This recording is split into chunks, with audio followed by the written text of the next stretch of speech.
आओ सुनाऊं कहानी। लाइक शेयर सब्सक्राइब कमेंट करना ना भूलें। ऐसा कोई जिंदगी में आए जो जिंदगी को जिंदगी बनाए।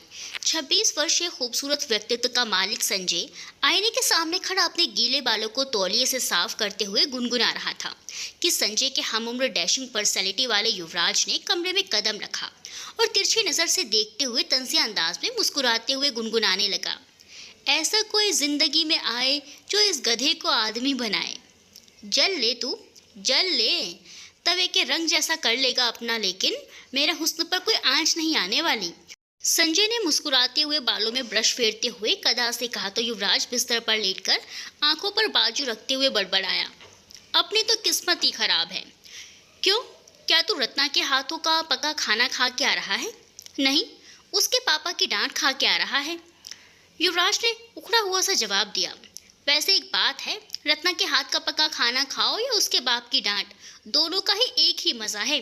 संजय ने हंसते हुए कहा, मैं बताऊं जाकर रत्ना को कि आपके मंगेतर साहब आपके खाने में कीड़े निकाल रहे हैं। युवराज ने भी उसे धमकी दी। अबे आहिस्ता बोल, उसने सुन लिया ना तो मेरी जान को आ जाएगी। अब तो ये ढोल तुझे सारी जिंदगी बजाना है दोस्त, युवराज ने मुस्कुराते हुए कहा। बस यार, पता नहीं मैंने क्या देखकर इस रिश्ते के लिए हाँ कर दी थी। मैं बताऊं तूने क्या देखकर हाँ की थी? युवराज ने कहा तो संजय ने उत्सुकता से पूछा। बता। रत्ना के होंठ के ऊपर जो तिल है ना, वही देखकर हाँ की थी तूने, युवराज ने बैठते हुए शरारती लहजे में कहा तो संजय कुशन उठाकर उसे मारने दौड़ पड़ा। कमीने, तू उसे इतनी गहरी नजर से देखता है? साले वो तेरी होने वाली भाभी है। तो मैं कौन सा उसे तेरी भाभी बना रहा हूँ? वो बदमजा खाना पकाने वाली फूहड़ हसीना तुझे ही मुबारक हो। मेरे लिए तो कोई रूप की रानी आएगी, दुल्हन बनकर देखना, युवराज ने शरारत से कहा। हाँ हाँ बस रहने दे, रूप की रानी हूँ, संजय ने मुंह बनाते हुए कहा। अच्छा ये सब छोड़, अब ये सोच किराया कहाँ से देना है, ये मकान मालिक तो हमें ताने दे देकर मार देगा, युवराज ने गंभीरता से कहा। सिर्फ ताने देकर नहीं, अपनी लड़की देकर भी, संजय ने आंख मारते हुए कहा तो युवराज ने कहा। वो तो तुझे देगा ना, मेरा क्या बनेगा यारा? कुछ तो सोच, ये सोचने का काम मुझसे नहीं होता यूं और वो भी खाली पेट। पहले कुछ खिला मुझे। मार खिलाऊंगा तुझे, युवराज ने उसे मारने के लिए मुक्का बनाया। नहीं यार, बचपन में बहुत खाई है, अभी तक हजम नहीं हो रही, संजय ने इस अंदाज में कहा कि युवराज को हंसी आ गई। दोनों की हंसी मजाक चल ही रही थी कि युवराज की नज़र खिड़की के बाहर गई। इस सामने वाले घर के बाहर आज गाड़ियों की भीड़ क्यों लगी है? सब ठीक तो है ना? हाँ, वो सेठ धनपत है ना, उसके बेटे की सालगिरह है आज, संजय ने खिड़की से बाहर देखते हुए बताया। वाह यार, इन अमीरों लोगों के तो मजे हैं, ऐसे फंक्शन करके खूब माल जमा कर लेते हैं। मेरी सालगिरह तो जनवरी में होती है, 1 जनवरी को, तभी तो हर तरफ धुंध छाई रहती है तेरी जिंदगी में, संजय ने हंसते हुए कहा। तेरी जिंदगी में तो बड़ा सुकून और ठंडक का एहसास रहता है ना, तू भी तो जुलस्ती जून में पैदा हुआ था, युवराज ने फौरन कहा। मैं भी इस बार अपनी सालगिरह मनाऊंगा, संजय ने ऐलान किया तो युवराज ने गंभीरता से कहा। मकान मालिक हमारा अंतिम संस्कार मनाने के चक्कर में है, तो किराया देने की फिक्र कर, सालगिरह भी मना लेंगे अगर मकान वाले के लिए जिंदा छोड़ दिया तो कहाँ से लाऊं 3 महीने का किराया, संजय ने भी गंभीर होकर कहा। अपने पापा से मंगवा ले यार संजू। ओ भाई साहब, मेरा बाप मुझे हर महीने लॉटरी नहीं भेजता जो मैं मकान मालिक को दे दूं, वो तो शुक्र है कि मैं उसे अपने बेटे के लिए पतीजा दिखाई देता हूँ, इसलिए वो लिहाज कर रहा है, वरना अब तक हमारा सामान उठाकर घर से बाहर फेंक चुका होता, संजय ने गंभीरता से कहा तो युवराज झल्लाकर बोला। अच्छा बंद करो अपनी ये घिसी पीटी कहानी, ये सोचो कि अब क्या करना है। आइडिया, संजय कुछ पल सोचने के बाद चीखकर खुशी से उछला। अब बता भी दे तेरे दिमाग की बत्ती ने कौन से गुल खिलाए हैं। सुन यूवी, हम किसी बैंक में डाका डाल लेते हैं, एक बार में ही लाखों हाथ आ जाएंगे, तो हम उस रकम से अपना खुद का मकान खरीद लेंगे।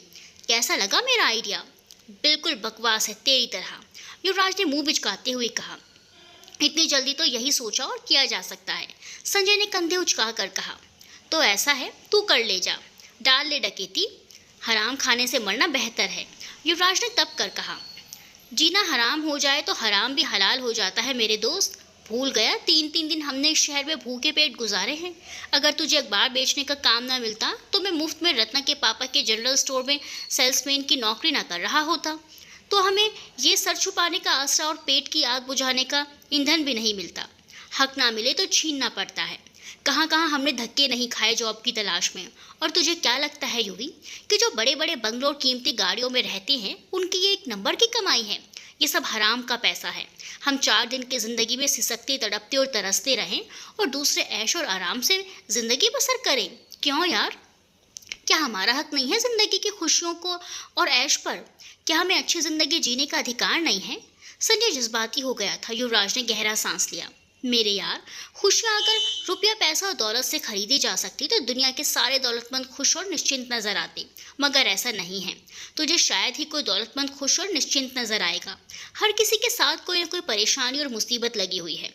युवराज ने धीरे से उसके कंधे पर हाथ रखकर कहा, इन बातों से पेट की आग नहीं बुझती है। इसे तो रोटी चाहिए और रोटी पैसों से मिलती है, और तेरे पैसे से हम दाल रोटी तो खा लेते हैं, मगर किराया कहाँ से दें? संजय ने बेबसी से सुलगते हुए कहा। बुरा वक्त इतनी आसानी से नहीं टलता, कुछ करना पड़ता है संजू। युवराज ने मुस्कुराते हुए कहा तो संजय बोला, तो तू कुछ सोच। मैं जरा रत्ना को मक्खन लगाकर कुछ खाना निकलवा के लाता हूँ। बड़ी तेज भूख लगी है। दुआ कर मैं अपने मिशन में कामयाब रहूं। संजय ने मुस्कुराते हुए धीरे से कहा और बाहर निकल गया। और उसे जाते हुए देख युवराज की आंखें अपनी बेबसी और गरीबी पर दुख से भीग गई। क्या बात है रत्ना, आज तो बड़ी जोरदार खुशबू आ रही है खाने की। अपनी खूबसूरती, अपनी ये मदहोश करने वाली खुशबू भी खाने में मिला ही दी है क्या? रत्ना किचन में खाना तैयार कर रही थी कि संजय ने उसके करीब जाकर कहा तो रत्ना एकदम ठिठक सी गई।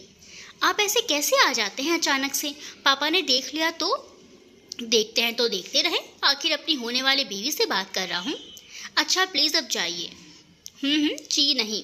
संजय ने उसे कमर से पकड़ लिया तो वो शर्म और डर से घबरा गई। प्लीज़ संजय जाइए। अच्छा मुझे भूख लगी है। ठीक है मैं लगाती हूँ, लेकिन आप प्लीज़ बाहर खड़े हो जाइए। ठीक है तुम कहती हो तो चला जाता हूँ, लेकिन शादी हो जाने दो, सारा हिसाब चुकता कर लूँगा। रत्ना शर्म से लाल हो उठी और जल्दी से 2 थाली लगाकर बाहर लाकर उसके हाथों में थमा दी। मेरी प्यारी रत्ना, कहता हुआ वो आगे बढ़ गया। रत्ना उसे जाते देख मुस्कुराने लगी। संजय खाना ले आया था। दोनों ने खाना तो खाया, मगर इस खाने से भूख कहाँ मिटने वाली थी और कब तक ऐसे खाना खा सकते थे। इसीलिए आज की रात दोनों दोस्तों ने कुछ बड़ा करने की ठानी और निकल पड़े अपने मिशन पर। दोनों ही अपनी उम्र, अपने मिजाज, ख्याल, व्यक्तित्व, सोच से हटकर एक अलग ही रास्ते पर चल निकले थे। इसीलिए कि शायद उनकी गुजर बसर का कोई रास्ता निकल सकेगा इस मिशन से, और इस मिशन में अगर कामयाब हो गए तो अपना कोई कारोबार शुरू करके ये रकम लौटा देंगे। उनकी नियत में खोट नहीं थी, सिर्फ मजबूरी थी जो उन्हें रात के अंधेरे में चोरों की तरह शहर के एक दौलतमंद शख्स के बंगले की दीवार फांदते पर उकसा गई थी। और ना जाने क्यों आज गेट पर भी कोई पहरेदार मौजूद नहीं था। शायद ऊपर वाला भी उनके मिशन को कामयाब करना चाहता था। ये सेठ ओबरॉय की कोठी थी, जो किसी महल से कम नहीं लगती थी, जिसे एक बार कोई देख ले तो देखता ही रह जाए। कितनी जगह में कई गरीब लोग अपनी जिंदगी गुजर बसर कर सकते हैं, उतनी जगह में सिर्फ किसी एक इंसान के नाम पर थी। भगवान भी किसी को इतना दे देता है कि महलों में सुकून से सोता है, और किसी को इतना भी नहीं कि एक बिछौना ही डालकर सो जाए, कि उनके पास फुटपाथ पर सोने के अलावा कोई दूसरा ऑप्शन ही नहीं होता। अरे युवी चल ना, किस सोच में डूब गया यार? युवराज को सोच में डूबा संजय ने उसे झंझोड़ा तो युवराज का ध्यान टूटा, और जैसे ही उन्होंने लॉन में छलांग लगाई, गेट के पास अंदर मौजूद कुत्ता जोर से भौंकने लगा। वो दोनों जल्दी से गेट के ऊपर चढ़ गए। यार युवी, कुत्ता भौंक रहा है, संजय धीरे से बोला। जाहिर है वो भौंकेगा ही, कुत्ता जो है। ओह शिट, लाइट भी चली गई। लॉन से अंदर की ओर जाने वाले लंबे रास्ते में जलती लाइट के बुझने पर युवराज ने झल्ला कर कहा, अच्छा है ना युवी, इस तरह हम किसी को दिखाई भी नहीं देंगे। हाँ, और हमें भी कुछ दिखाई नहीं देगा, युवराज चिढ़कर बोला। मोबाइल फ्लैश ऑन कर युवी, मेरा फ़ोन डेड है, संजय ने कहा तो युवराज ने मोबाइल फ्लैश ऑन की। फिर वो दोनों आसानी से दरवाजे का ताला खोलकर अंदर दाखिल हो गए, जिसकी उन्होंने पहले से ही सब प्लानिंग की हुई थी। उस वक्त मौसम पल पल बदल रहा था। बादल तेजी के साथ गरज रहे थे, बिजली कड़क रही थी। ऐसे में रात का स्याह अंधेरा माहौल को और भी खौफनाक बना रहा था। दोनों अंदर घुसते चले जा रहे थे। यार, इतने बड़े घर में मौत का सन्नाटा छाया हुआ लगता है। यहाँ कोई नहीं है क्या? संजय ने सरगोशी की। क्यों नहीं है, हम दोनों जो हैं, युवराज ने उसे तसल्ली दी। अच्छा तू जाकर उस हिस्से में देख, मैं इस हिस्से में देखता हूँ। ओह, ये क्या लाइट आ गई यार? युवराज संजय को आदेश दे ही रहा था। चारों तरफ रोशनी फैलता देखकर संजय ने कहा, अच्छा जो कहा है वो कर, इससे पहले कि कोई आए और हमें देखकर शोर मचा दे। हमें अपना काम करके यहाँ से निकलना चाहिए, युवराज ने कहा और अपनी अपनी तय की गई साइडों में चले गए। दोनों धीरे धीरे कदमों से आगे बढ़ रहे थे। डर भी था दिल में कि कोई देख ना ले, क्योंकि कोई प्रोफेशनल चोर तो नहीं थे। मौसम भी आज की रात ना जाने क्या चाह रहा था कि पल में कुछ नज़ारा बिखेर रहा था। युवराज धीरे कदमों से सभी दरवाजों के पास गया। सभी कमरे लॉक्ड थे, लेकिन युवराज की जरा सी कोशिश से एक कमरे का दरवाज़ा खुल गया। और जैसे ही दरवाज़ा खुला, सामने का दृश्य देखकर युवराज की आंखें खुली की खुली रह गई। रात के इस पहर में वो चांद से चेहरे वाली लड़की के चेहरे पर जब खिड़की से आती मौसम की बदलती रंगीनियां पड़ी, तो उसकी वीरान आंखें, सूनी कलाइयां, काने घले रेशम से उलझे बाल, होठों की सुर्खी पे गहरी चुप के ताले डाले बेड पर बैठी वो किसी मूर्तिकार की तराशी हुई खूबसूरत मूर्ति लग रही थी। उसे देखकर पहले तो युवराज का दिल एकदम से जोर से धड़का, लेकिन फिर फौरन ही वो खुद को संभालता अंदर दाखिल हो गया। जब किसी के कदमों की चाप उसकी आंखों से टकराई तो एकदम से उसका ध्यान टूटा। उस नजर उठाकर सामने देखा तो किसी को अचानक अंदर आते देख उसकी बड़ी आंखें हैरत से और बड़ी हो गई। वो सुंदर कोमल सी लड़की मारे डर के अपनी जगह पर सिमट कर रह गई। तो कौन हो तुम? चोर, युवराज ने कदम बढ़ाते हुए धीरे से कहा। चोर? वो हकलाते हुए बोली। चीखना मत, वो सख्त लहजे में दांत पीस कर बोला। उस लड़की की आंखों में खौफ छलक रहा था। उसकी हिम्मत भी नहीं हुई अपनी जगह से उठने की। तुम्हें जो चीज़ पसंद आए उठा कर ले जाओ, तो इजाज़त है? युवराज गहरी नज़रों से उस 21-22 साल की परी जैसे चेहरे वाली लड़की के करीब आकर उसकी आंखों में देखते हुए गहरे लहजे में बोला। कहाँ ना ले जाओ, वो कपकपाती घनी पलकों और कांपती आवाज़ में बोली। और उसी पल बादल बहुत ज़ोर से गरजा, और उसी पल युवराज के उसके होंठों पर हाथ रख लिया ताकि उसकी चीख उसके मुंह से बाहर ना आ सके। बाहर बारिश भी शुरू हो चुकी थी। उसने युवराज के हाथ में दांतों से काटा तो युवराज अपना हाथ उसके होंठों से फौरन हटाकर अपने मुंह से सहलाने लगा। कहा है ना, जो भी चाहिए ले जा सकते हो, उसने इस बार थोड़ा सख्त लहजे में कहा। होके, युवराज कहकर उसके और करीब बढ़ा। उसने अपने हाथ आगे बढ़ाने लगा। ये तुम क्या कर रहे हो? वो सकपका कर बोली। तुमने खुद ही तो अभी कहा है जो चीज़ पसंद आए उठाकर ले जाओ। तो ये कि मुझे तुम पसंद आ गई हो तो उठाकर ले जाऊं? वो मुस्कुराते हुए बोला। हरगिज़ नहीं, दूर रहो मुझसे, हाथ मत लगाना मुझे, वो खौफ से कांपती आवाज़ में बोली। खबरदार जो मेरे करीब आए, वो चीख पड़ी। तो करीब आने की इजाज़त दे दो, युवराज ने शौक नज़रों से उसे देखते हुए कहा। वो ये तो भूल ही गया था कि वो इस घर में चोरी करने आया था, लेकिन खुद लुटा बैठा एक निहत्थी लड़की से। वो क्या चोरी करता, अब उसका तो अपना दिल ही चोरी हो गया था। शट अप, तुमने क्या सोचा मैं तुम जैसे घटिया आदमी को अपने करीब आने दूंगी? कभी नहीं। क्या करोगी अगर मैं ये सारा फासला समेट कर तुम्हें अपना बना लूं? बोलो। वो उसकी इस बात पर उसके और करीब आते हुए बिफर कर बोला और वो सहम कर बेड के क्राउन से लग गई। तुम ऐसा नहीं कर सकती, वो बेचारगी से बोली। क्यों नहीं कर सकता? तुम्हारे कहने के मुताबिक मैं एक घटिया आदमी हूँ, तो घटिया आदमी तो कुछ भी कर सकता है बेबी, तुम्हारी जान भी ले सकता है। वो उसके कान के करीब जाकर खतरनाक लहजे में बोला। नहीं प्लीज़, वो अब रोने ही वाली थी। तुमने मुझे इतना गिरा हुआ समझा है? मैं तो चोरी भी सिर्फ पहली बार करने निकला हूँ। मैं किसी की जान वान नहीं लेता, लेकिन तुमने जिस किस्म की बात की है उस पर मैं तुम्हारी आन और जान दोनों ले सकता हूँ। प्लीज़, उसने हाथ जोड़ते हुए गिड़गिड़ा कर कहा। उसकी हालत पर युवराज को दया आई। वो भला कब ऐसे मिजाज का मालिक था, मगर उस लड़की की इस बात ने उसके आत्मसम्मान को ललकारा था कि वो गुस्से में आ गया था। चलो माफ़ किया, मगर याद रखो आइंदा कभी किसी मर्द को ऐसी बात कहकर उसके आत्मसम्मान को मत ललकारना, उसे चैलेंज मत करना, वरना अपनी आन और जान सब गवा बैठोगी। युवराज ने धीमे मगर सपाट लहजे में कहा तो उसकी जान में जान आई और वो सर झुकाकर होंठ काटने लगी। क्या नाम है तुम्हारा? युवराज ने उसके झुके हुए चेहरे को देखते हुए पूछा। श्रद्धा। बहुत प्यारा नाम है तुम्हारे तरह। श्रद्धा ने एक लम्हे को पलके उठाकर उसे देखा और फिर गर्दन झुका ली।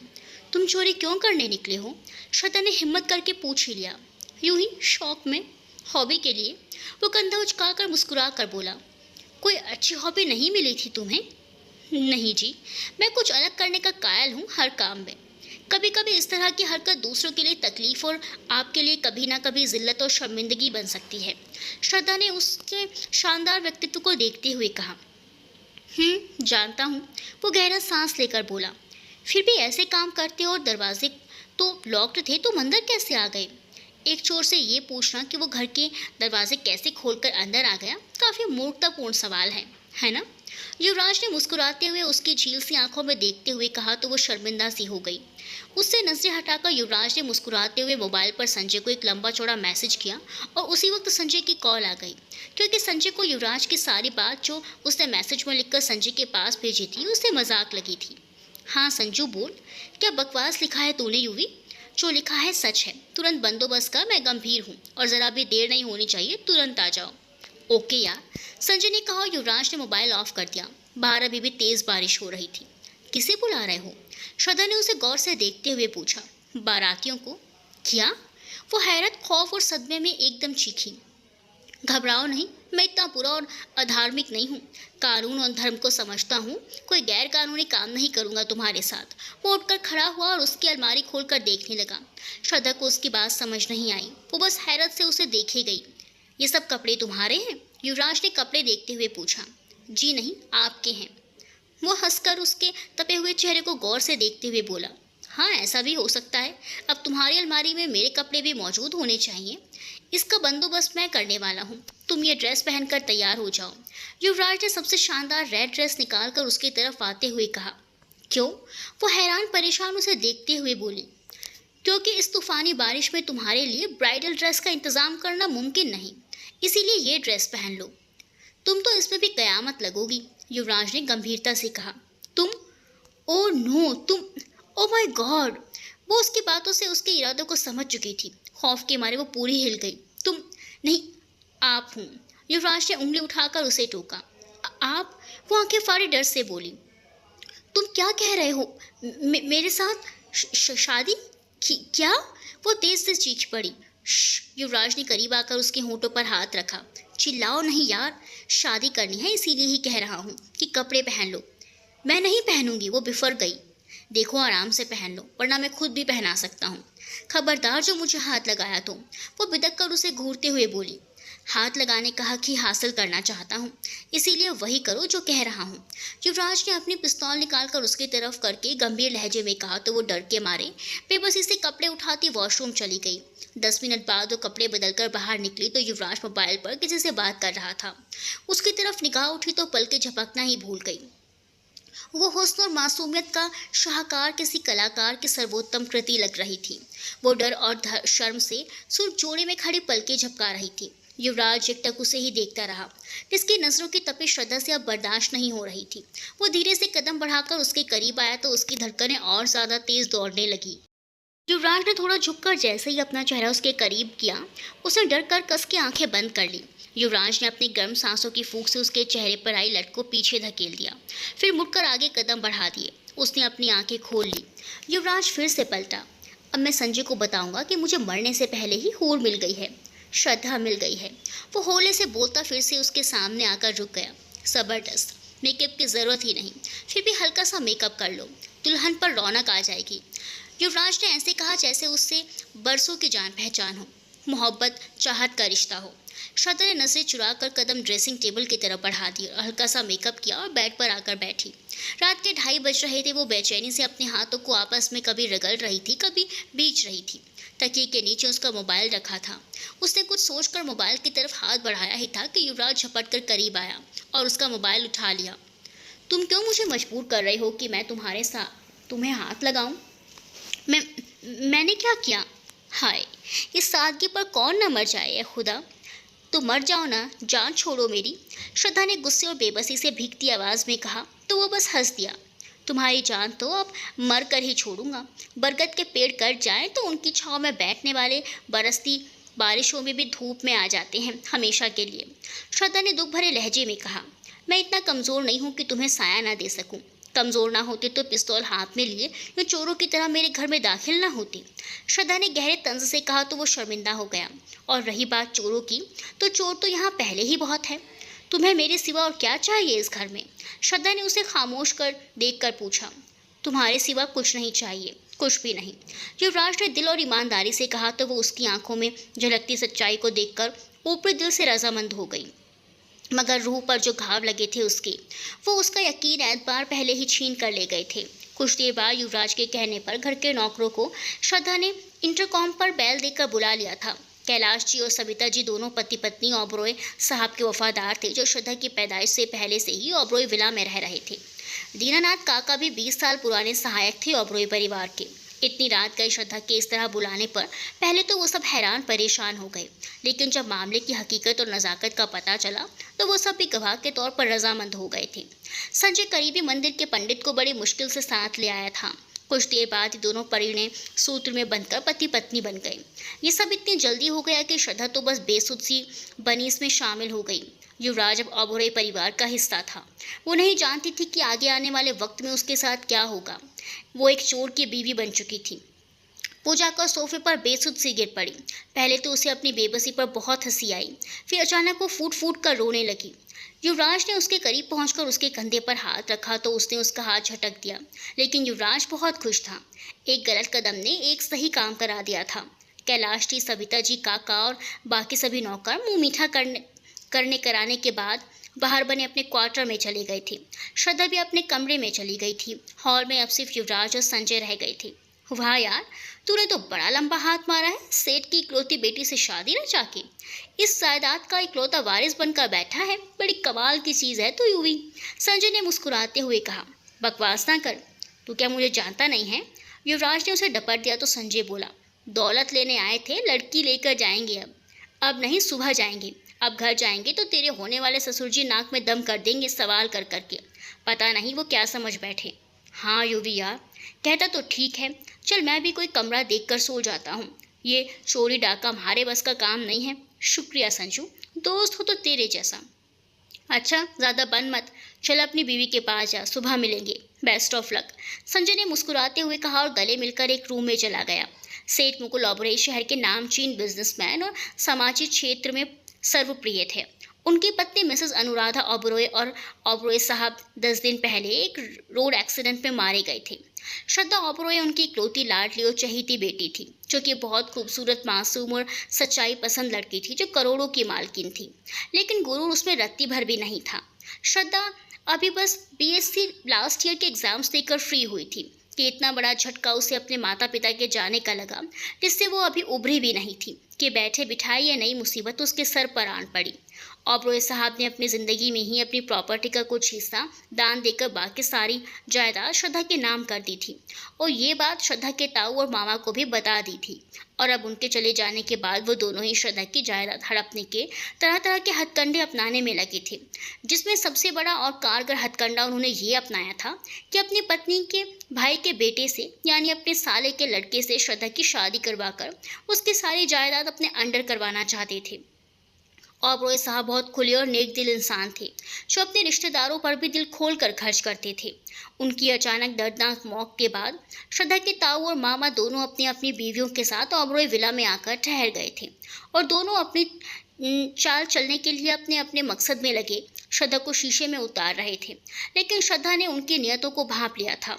वो लोग उसके माता पिता की मौत के 10वें दिन बाद ही श्रद्धा से उसकी शादी की बात करने का सोच रहे थे, लेकिन इत्तेफाक से उसी रात युवराज वहाँ चोर बनकर आया, जो देखते ही श्रद्धा पर अपना दिल हार बैठा और उसका पति बन गया।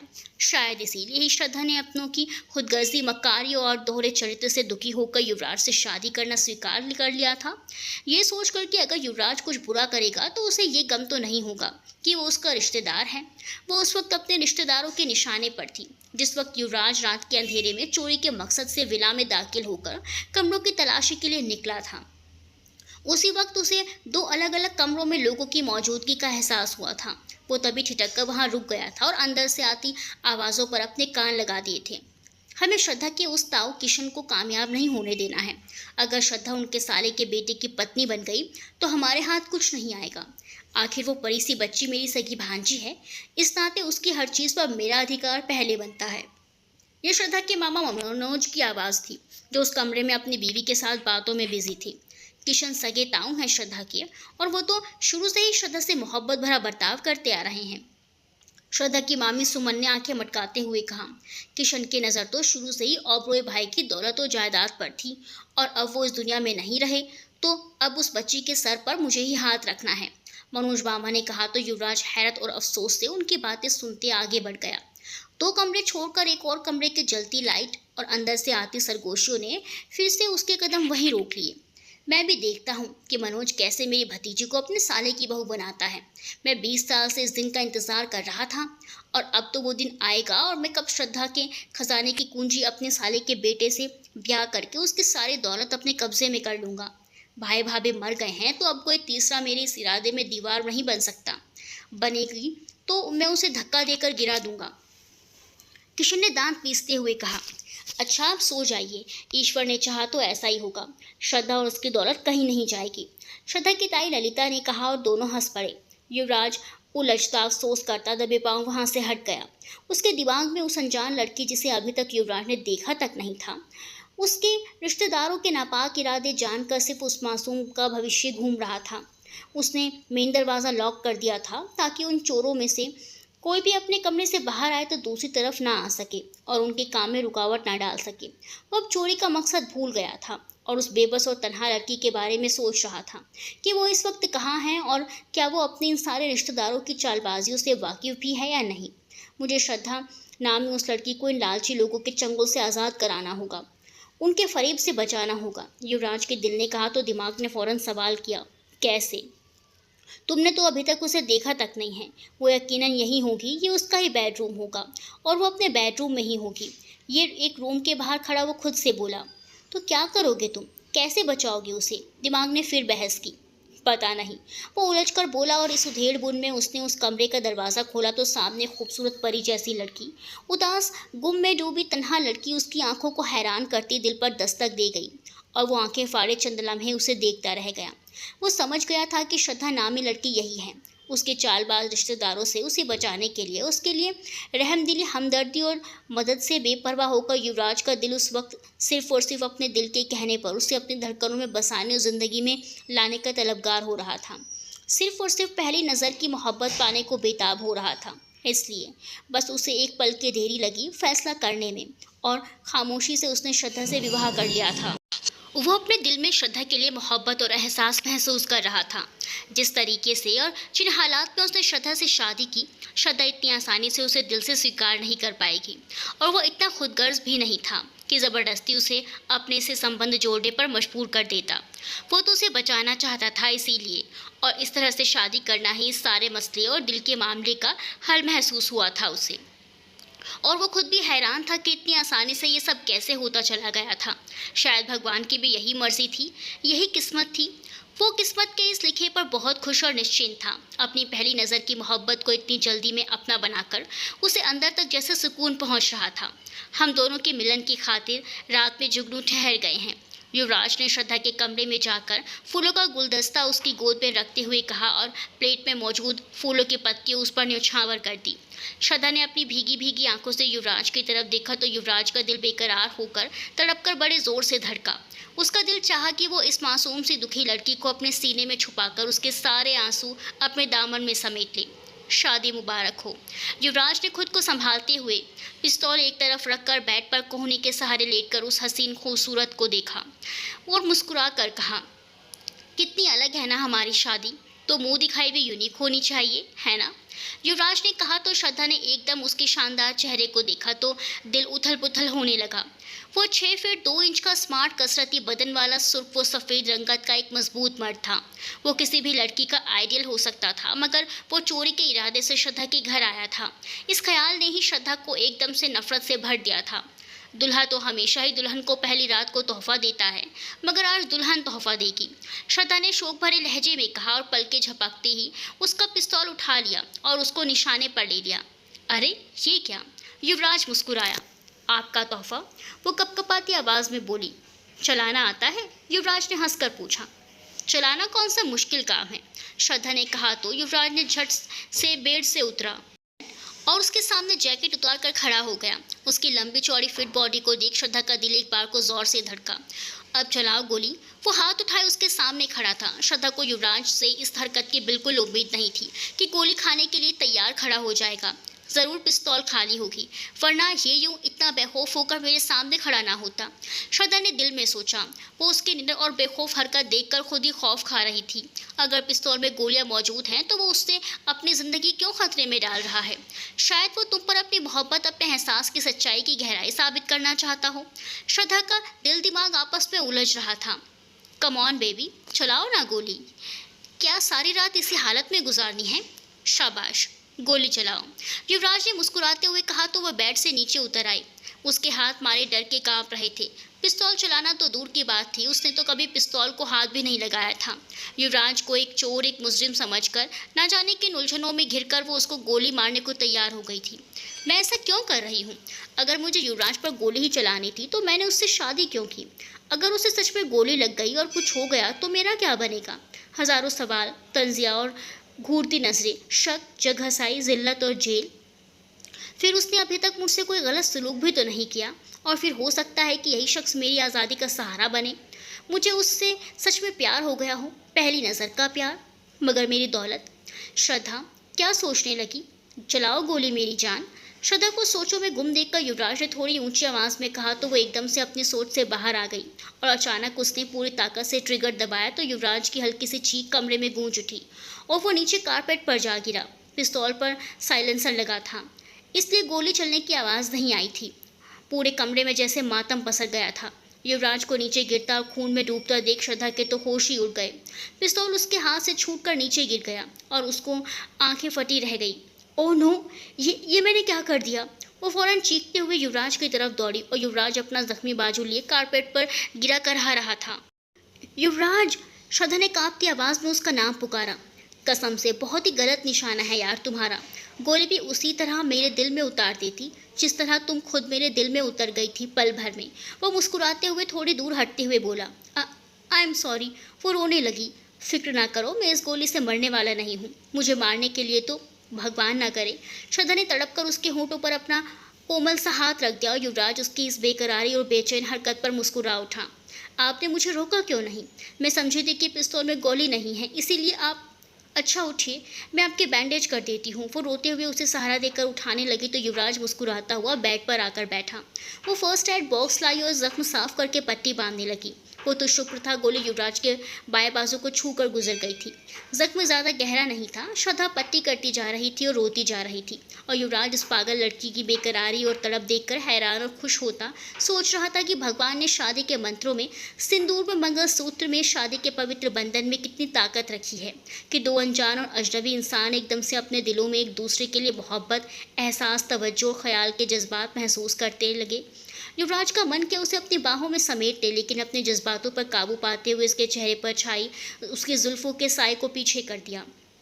उसने नज़र उठाकर युवराज को देखा और फिर पट्टी करने लगी। फिर उठकर कमरे से बाहर निकली तो युवराज की आंखें छोटी होकर सोचने लगी, ये कहाँ गई इस वक्त? वो सोच ही रहा था कि उसने अपने सामने पापा की टी शर्ट लाकर युवराज के हाथ में थमा दी। तुम जानती हो ना मुझे ज़ख्म है, तो मेरी बीवी होने के नाते अब ये शर्ट तुम मुझे पहनाओगी। मैं? श्रद्धा ने थूक निकला। अब और कोई तो है नहीं इस कमरे में, तो तुम ही पहनाओगी ना? जी जी। वो झिझकती हुई आगे बढ़ी और जैसे ही शर्ट पहनाने लगी फिर से उसकी रुलाई फूट पड़ी। रो क्यों रही हो? मैं तुम पर मुकदमा थोड़ी करूँगा। मैं इसलिए तो नहीं रो रही। फिर किस लिए रो रही हो? आपने मुझे रोका क्यों नहीं? पिस्तौल क्यों नहीं छीना मेरे हाथ से? सामने से हट क्यों नहीं गए? श्रद्धा मेरी जान, भला तोहफा भी कहीं ठुकराया जाता है, वो भी अपनी महबूबा जैसी हस्ती का तोहफा। वो उसके आंसू अपनी हथेलियों पर लेता प्यार से बोला तो वो मुंह बनाकर बोली, भगवान ना करे गोली कहीं और लग जाती तो मैं अपनी मोहब्बत के सामने कामयाब हो जाता। एतबार तो आ जाता कि मैंने तुमसे किसी लालच में या यूं ही तफरीह के तौर पर शादी नहीं की है, बल्कि अपने दिल के कहने पर तुम्हें अपना जीवन साथी बनाया है। तुम्हें देखकर दिल एकदम ही बड़े अनोखे अंदाज में धड़का था। यूं लगा था जैसे मुझे तुम्हारी ही तलाश थी जो मुझे यहाँ खींच लाई थी। श्रद्धा, तुम मेरी जिंदगी हो, तुम्हारे हाथों तो मुझे मौत भी कबूल है। वो उसके चेहरे को चाहत से देखते हुए भावुक होकर बोला तो कुछ पल को वो उसे हैरत से देखती रही और फिर एकदम बेचैनी से उसके सीने पर अपना सर रख दिया और फूट फूट कर रोने लगी। युवराज ने उसे बाहों में भर लिया, उसके सर को कभी सहलाते कभी चूमते उसे रोने दिया, जिससे वो अपने अंदर छुपा सारा दर्द अपने आंसुओं के जरिए बहा दे। वो उसकी पनाहों में सिमट कर रोते रोते सो गई। युवराज उसे बस निहारता ही रहा। बादल छट चुके थे, आसमान साफ हो चुका था, नए दिन का सूरज निकल आया था। पंछी अपने आशाओं से बाहर आकर एक मधुर संगीत फिजा में घोल रहे थे और श्रद्धा युवराज के सीने पर सर रखे आराम से सो रही थी। आज ना जाने कितने दिन बाद वो चैन की नींद सोई थी, वो भी अपने अचानक से होने वाले पति के सीने पर। खिड़की से छनकर आते सूरज की किरणें अपने चेहरे पर महसूस करके उसने आंखें खोली। युवराज, उसने सीने पर सर रखे धीरे से पुकारा। जी युवराज की जान। युवराज ने खोल दी। सुबह हो गई, दिन निकल आया है। श्रद्धा ने कहा तो वो गहरे लहजे पे शरारत से बोला, तुम्हें जल्दी लगी है यहाँ, मेरी जान पर बनी हुई थी। क्या आपके बाजू में बहुत दर्द हो रहा था? वो यही समझी तो मासूमियत से पूछ बैठी। युवराज उसकी मासूमियत पर मुस्कुराए बिना नहीं रह सका। उसे क्या मालूम था कि युवराज की मोहब्बत, उसकी बीवी उसके सीने पर सर रखे सोती रही तो युवराज ने कैसे अपने जज्बातों को कंट्रोल किया होगा। नहीं जान, तू मेरे इतने करीब थी, फिर भला दर्द मेरे करीब कैसे आ सकता था? वो मोहब्बत से बोला तो वो शर्म से सुर्ख हो गई। इस एक रात में कितना कुछ हो गया था उनके दरमियान कि दो अजनबी से कुछ ही घंटों में मुलाकात और पति पत्नी का सफ़र तय कर लिया था। हाँ चलो उठो, फ्रेश हो जाओ, फिर तुम्हारे ताऊजी और मामा वगैरह से भी मिलना है ना। आप उनके बारे में कैसे जानते हैं? मुझे सब पता है, सब जानता हूँ। तुम परेशान मत हो, बस जल्दी से तैयार हो जाओ, फिर मुझे भी तैयार होना है। वो बोला तो वो सर हिलाते उठकर वॉशरूम में चली गई। कुछ टाइम बाद जब वो अपने गीले बालों में ब्रश कर रही थी, उसके लंबे बालों को युवराज बेड पर लेटे हुए बहुत दिलचस्पी से देख रहा था। श्रद्धा को आईने में युवराज का अक्स दिखाई दिया तो उसके ब्रश करते हाथ रुक गए। युवराज ने उसके करीब आकर पीछे से उसके कंधों को थाम लिया। श्रद्धा का दिल तेज धड़कने लगा। उसने आईने में युवराज को देखा जिसकी आंखों में एक अलग ही खुमारी छाई हुई थी, तो श्रद्धा के पूरे बदन में सिरहन दौड़ उठी। युवराज ने उसको कंधों से पकड़कर उठाया और अपने सामने कर लिया। दोनों की ही धड़कन बेकाबू थी। आई लव यू श्रद्धा। उसने युवराज की आंखों में देखा। आपका बाजू तो दर्द नहीं कर रहा? आप ड्राइवर के साथ डॉक्टर के पास चले जाइएगा। उसने मारे शर्म के सर झुकाकर कहा। मेरी डॉक्टर तो तुम हो, इसीलिए बैंडेज भी तुम ही करोगी। प्लीज़ युवराज, ये मजाक की बात नहीं है, डॉक्टर को दिखाना ज़रूरी है। श्रद्धा ने उसकी मोहब्बत, उसकी बेकरारी से घबरा कर कहा। ओके, लेकिन मैं ड्राइवर के साथ नहीं जाऊँगा, तुम मेरे साथ जाओगी तो ही जाऊँगा। बोलो, जाओगी ना? युवराज ने बड़े मान से पूछा तो उसे हाँ में सर हिलाना पड़ा। थैंक्स। चलो अब नाश्ते की मेज़ पर तुम्हारे रिश्तेदारों से मुलाकात हो जाएगी। मगर आप, वो लोग? डोंट वरी डॉट, मुझे मालूम है कि मुझे क्या कहना है, क्या करना है। वो मुस्कुराते हुए बोला।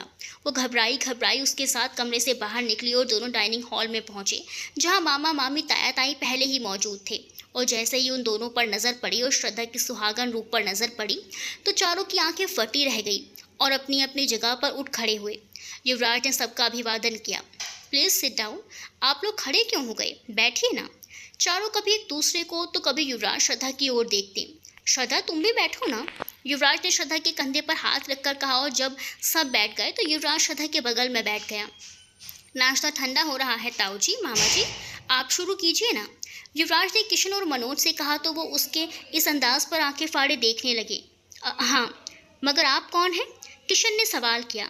ये अपनी श्रद्धा बेबी के पति हैं जी, सविता ने जूस का जग टेबल पर रखते हुए खुशी से बताया। उन सब पर तो जैसे आसमान फट पड़ा। सब एक साथ चीखते हुए फिर से खड़े हो गए। जी हाँ साहब, पिछले महीने जब अवरोज साहब और अनुराधा मेम साहब श्रद्धा को लेकर लंदन गए थे तो वहीं बेबी की शादी इनके साथ हुई थी। ये साहब लोग की मौत की खबर सुनकर रात ही यहाँ पहुँचे हैं। कैलाश जी ने प्लानिंग के मुताबिक बताया तो वो चारों हक्का बक्का रह गए। जी हाँ, अब मैं यही रहूँगा क्योंकि श्रद्धा को मेरी बहुत ज़रूरत है। आप सबका बेहद शुक्रिया कि आपने दुख और गम की इस घड़ी में श्रद्धा का हर तरह से ख्याल रखा। इसे अपनों की कमी नहीं महसूस होने दी। इसे अपनी औलाद की तरह रखा और अपना घर बार कारोबार छोड़कर इतने दिनों से आप लोग श्रद्धा का दिल रखने की खातिर यहाँ रहे। श्रद्धा अकेली नहीं है। आप चारों जब चाहें अपने अपने घरों को वापस जा सकते हैं। अब आपके घर को भी तो आपकी ज़रूरत है। और हाँ, इस सारी बात में आपको मैं अपना नाम तो बताना भूल ही गया। मेरा नाम युवराज सिंह है और ये मेरी बीवी श्रद्धा युवराज सिंह। युवराज ने बड़ी समझदारी और बेहद अच्छे तरीके से सारी बात साफ कर डाली, जिससे सुन चारों के मुंह खुले रह गए। कमाल है, भाई साहब ने हमसे तो श्रद्धा की शादी का जिक्र तक नहीं किया। ताई ने मुंह बनाते हुए कहा। ताई, दरअसल पापा आप सबको सरप्राइज देना चाहते थे। श्रद्धा ने भी अपनी बात रख दी। सच में तुम्हारा विवाह भाई साहब ने कराया? क्या तुम्हारी इस लड़के के साथ कोई चक्कर था? ताई ने सुलग कर कहा। Shut up. युवराज गुस्से से दहाड़ा तो सब सहम गए। मैं अपनी बीवी के लिए ऐसी घटिया बात सुनना हरगिज़ पसंद नहीं करूँगा। तुम कौन हो? तुम्हारा परिवार कैसा है? ये हम ज़रूर जानना चाहेंगे, किशन ने सपाट लहजे में कहा। क्योंकि उनकी उम्मीदों पर तो पानी फिर गया था। सारी प्लानिंग धरी रह गई थी। जो सपने सजोए वो लोग बैठे थे, सब एक पल में चकनाचूर हो गए थे। आप सभी के लिए यही जानना काफ़ी है कि मैं श्रद्धा का पति हूँ और अब इस परिवार का हिस्सा हूँ। श्रद्धा मेरी ज़िंदगी ही नहीं, मेरी जिम्मेदारी भी है। आप लोगों को अब श्रद्धा के लिए फ़िक्र करने की ज़रूरत नहीं है। मैं हूँ। युवराज ने सपाट लहजे में श्रद्धा की तरफ प्यार से देखते हुए कहा और नाश्ता करने लगा। श्रद्धा भी खामोशी से चाय की सिप लेने लगी और वो चारों अभी उन्हें हैरानी से देख रहे थे। श्रद्धा, तुम खुश हो इस शादी से? ताई ने श्रद्धा के हाथ पर हाथ रखकर पूछा। जी।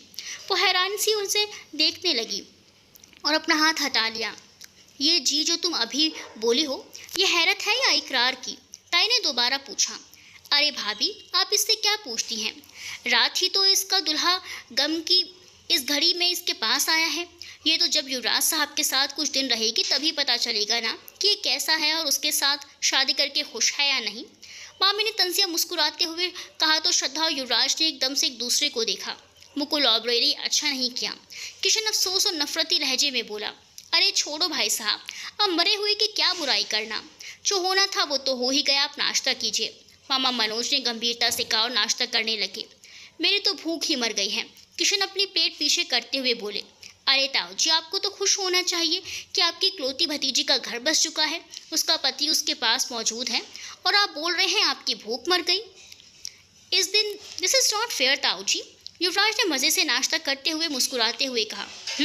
ताऊ जी लाल चेहरा लिए खड़े हो गए।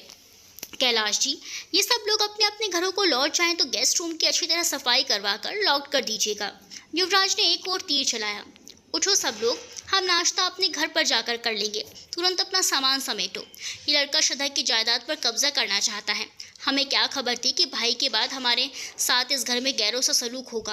किशन बोलते हुए ललिता ताई को लेकर चले गए। सुमन मामी और मनोज मामा को भी वहाँ बैठना ठीक नहीं लगा, सो वो भी उठकर खड़े हुए। आप भी जा रहे हैं? अरे नाश्ता तो करते जाते मामा जी, युवराज ने उन्हें देखकर मासूमियत से कहा। शुक्रिया, हम घर पर जाकर नाश्ता कर लेंगे, वो गुस्से से बोले। जैसे आपकी मर्जी, युवराज ने मुस्कुराते हुए कहा तो वो अपने दांत पीसते हुए वहां से चले गए। युवराज ने कैलाश जी और सविता जी और काका की तरफ देखा जो उन चारों के चले जाने पर खुशी से मुस्कुरा रहे थे, जबकि श्रद्धा खामोश और सपाट चेहरा लिए बैठी थी। आपको उनके साथ ऐसा नहीं करना चाहिए था, श्रद्धा कमरे में आते ही नाराजगी से बोली। उनको भी आपके साथ ऐसा नहीं करना चाहिए था श्रद्धा जी, कुछ भी हो लेकिन वो मेरे मामा और पापा के भाई हैं, यहाँ रहने और रुकने का हक है उन्हें। वो कुछ तेज लहजे में बोली। रहने और रुकने का या लूटने और खाने का? वो सब लोग बरसों से इस घर में आ जा रहे हैं और आप ही एक रात में यहाँ के स्याह और सफ़ेद के मालिक बन बैठे हैं। रात के पहले मैं ना आपको जानती थी और ना ही आप मुझे जानते थे। आप तो चोरी करने आए थे, मालिक बनकर बैठ गए हैं। मैं आपका एतबार कैसे कर लूँ? आप तो एक चोर हैं ना। पुना जाने क्यों इस बहस में पड़ रही थी, जबकि उसका दिल युवराज की मोहब्बत और नियत पर भरपूर एतबार कर चुका था। वो तो उसकी काली रातों का चांद बनकर आया था, उसके गम को अपने अंदर समेटने आया था। अगर मुझ पर एतबार नहीं था तो उन सबके सामने मेरा असली चेहरा बेनकाब क्यों नहीं किया तुमने? और रही बात मालिक होने की, तो श्रद्धा डियर, आपके डैड की सारी प्रॉपर्टी और बैंक बैलेंस आपके नाम है, आप ही उसकी वारिस हैं। मैंने तो उसमें से 1 रुपया भी नहीं लिया और ना ही मुझे बीवी की दौलत पर ऐश करने का कोई शौक़ है। आपकी दौलत आपको मुबारक। आपके ये सगे रिश्तेदार सिर्फ दौलत की खातिर आपको अपने परिवार की बहू बनाना चाहते थे। उनके इरादे कामयाब नहीं हुए फ़िलहाल, क्योंकि अब मैं आपका पति हूँ, मगर आप कोई ख़तरनाक चाल भी चल सकते हैं। आप उनमें से होशियार रहने की ज़रूरत है। आपको मेरा एतबार अभी तक नहीं आया तो कोई बात नहीं, आ जाएगा एतबार भी। और यकीन कीजिए श्रद्धा, आपके एतबार और इजाज़त के बिना मैं इस रिश्ते का हक भी इस्तेमाल नहीं करूँगा। आपसे फ़ौरन शादी कर लेना सिर्फ इसलिए ज़रूरी नहीं था कि मैं आपसे प्यार करने लगा था, बल्कि आपके लालची रिश्तेदारों से आपको बचाना मेरा मकसद था। मैं चोर नहीं हूँ श्रद्धा डियर। ये पहली वारदात, पहली चोरी शायद किस्मत में लिखी थी, क्योंकि आप मेरी किस्मत में लिखी थी। चलता हूँ। युवराज अपनी सारी बातें कहकर जाने के लिए पलटा। पास श्रद्धा के मुंह से अचानक निकला, नहीं, अपने किराए के इस छोटे से घर में जहां मैं और संजू इकट्ठे रहते हैं। युवराज ने उसकी तरफ पलट कर कहा, पहले आपको डॉक्टर के पास जाना चाहिए। नहीं, ये जख्म मुझे प्यारे हैं, क्योंकि ये मुझे मेरे अजीज़ हस्ती, मेरी मोहब्बत, मेरी ज़िंदगी ने दिया है। और आपके अजीज़ और प्यारे अगर आपको कुछ दें तो उसे संभाल कर रखना चाहिए, वो जख्म ही क्यों ना हो चाहिए। ये कहकर वो दरवाजे की तरफ बढ़ गया। युवराज, श्रद्धा ने बेकरारी से पुकारा। जी कहिए। उसके पुकारने पर वो तड़प कर मुड़ा। आप मेरे साथ डॉक्टर के पास चलिए, एक चोर का इलाज कराओगी। चोर का नहीं, श्रद्धा के पति का। और प्लीज़ मुझे शर्मिंदा ना कीजिए, आइए मेरे साथ। वो तेज़ी से कहती बाहर की तरफ बढ़ गई। क्या है ये, कभी अजनबी सी कभी अपनी सी, युवराज ने सोचा और उसके साथ चल दिया। दोनों डॉक्टर के क्लिनिक पर पहुंच चुके थे। डॉक ने युवराज का चेकअप करने के बाद उसकी ड्रेसिंग कर दी और दवा भी लिख दी। श्रद्धा इस दौरान बेचैनी से युवराज को देखती रही। डॉग ने उसके जख्म के बारे में पूछती रही थी। डॉग के मुताबिक परेशानी वाली कोई बात नहीं थी, कुछ ही दिन में जख्म भर जाना था। वापस आते वक्त श्रद्धा ने स्टोर से दवाएं ली और गाड़ी में बैठकर युवराज को देते हुए बोली, ये दवाएं डॉग के बताए मुताबिक इस्तेमाल कीजिएगा और ख्याल रखिएगा अपना। वो कितना खुश था श्रद्धा की इतनी अटेंशन, इतनी देखभाल पर, लेकिन उसने ये बात कहकर उसकी खुशफहमी दूर कर दी थी। मैंने तो सोचा था कि आप मुझे खुद दवाई खिलाएंगी, युवराज ने जख्मी सी मुस्कुराहट से कहा तो वो सकपकाकर खिड़की से बाहर देखने लगी। शुक्रिया, मुझे यहीं थोड़े आगे ड्रॉप कर दीजिएगा, मैं खुद ही अपने घर चला जाऊंगा। वो श्रद्धा के ऐसे इग्नोर करने पर दुखी लहजे में बोला, मुझे अपने घर नहीं ले जाएंगे आप? वो मेरा घर नहीं है, किराए का घर है, और आप उस घर में उस वक्त कदम रख सकती हैं जब आपको मेरे एहसास और अपनी मोहब्बत पर एतबार आ जाए। ड्राइवर, गाड़ी रोको। श्रद्धा के कुछ कहने से पहले ही युवराज ने ड्राइवर से कहा तो उसने फौरन गाड़ी रोक दी। युवराज तेजी से नीचे उतर गया, दरवाज़ा बंद किया और तेज तेज कदम उठाता आगे बढ़ गया। श्रद्धा उसे बस जाते देखती रह गई। फिर उसकी नज़र अंदर गाड़ी में पड़ी तो देखा युवराज अपनी दवाओं का लिफाफा वहीं सीट पर छोड़ गया था। ना जाने क्यों श्रद्धा का दिल डूबने लगा, आंखें अनायास ही भीगने लगी। श्रद्धा ने घर आकर संजय को विला बुलाया और दवाओं का पैकेट संजय और ड्राइवर के साथ युवराज के पास भेज दिया। बड़ा लकी है यार तू, इतनी अच्छी लड़की तेरी बीवी बनी है, संजय ने कमरे में आकर युवराज से मिलते ही कहा तो वो तल्खी से बोला, हाँ, उस इतनी अच्छी लड़की ने ही ये जख्म दिया है। गोली चलाई थी उसने मुझ पर, मगर उसके खुद हाथ कांप रहे थे, निशाना चूक गया, वरना उस वक्त तू मेरी अर्थी को कंधा दे रहा होता। बकवास बंद कर, संजय ने उसे डांटा। यार वो जिस कंडीशन को फेस कर रही थी और हम जिस अंदाज से उसके घर में दाखिल हुए थे, उसका ये रिएक्शन बिल्कुल नेचुरल था। अब देख, उसने मुझे सारी हकीकत बताने के बाद ये दवाई कर भेजी है और तेरा ख्याल रखने की रिक्वेस्ट भी की है। संजय ने दवाओं का लिफाफा मेज़ पर रख दिया। ये तुम दोनों रात भर कहाँ आवारागर्दी कर रहे हो? मकान मालिक अनिल कपूर जी उन दोनों के सर पर खड़े पूछ रहे थे। एक तो ये बुरे वक्त की तरह बेवक्त टपक पड़ते हैं, युवराज बड़बड़ाया। अंकल जी, रात भर जो तूफानी बारिश हुई उसमें कोई शरीफ आवारागर्दी करने की हिम्मत कर सकता है भला? हम तो जहाँ गए थे वहीं इस बारिश की वजह से रुक गए थे, संजय ने जवाब दिया। कहाँ गए थे तुम लोग, ये बताना ज़रूरी है क्या? संजय ने पूछा। हाँ, क्यों? क्योंकि तुम अपनी होने वाले ससुराल में खड़े हो। मैं युवराज के ससुराल गया था उसके साथ, रास्ते में छोटा सा एक्सीडेंट हो गया था। वो तो श्रद्धा भाभी ने इसकी मरहम पट्टी कराई और इसे रात घर नहीं आने दिया। मैं इसके बगैर कैसे आ सकता था, सो मैं भी वहीं रुक गया।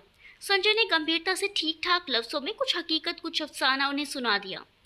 तुमने पहले कभी तो अपने ससुराल का जिक्र नहीं किया, अनिल जी युवराज की तरफ घूमते हुए बोले। पहले ससुराल थी ही कब, रात ही तो बनी है। संजय की ज़बान एकदम फिसली तो युवराज ने उसे कड़ी नज़रों से घूरा।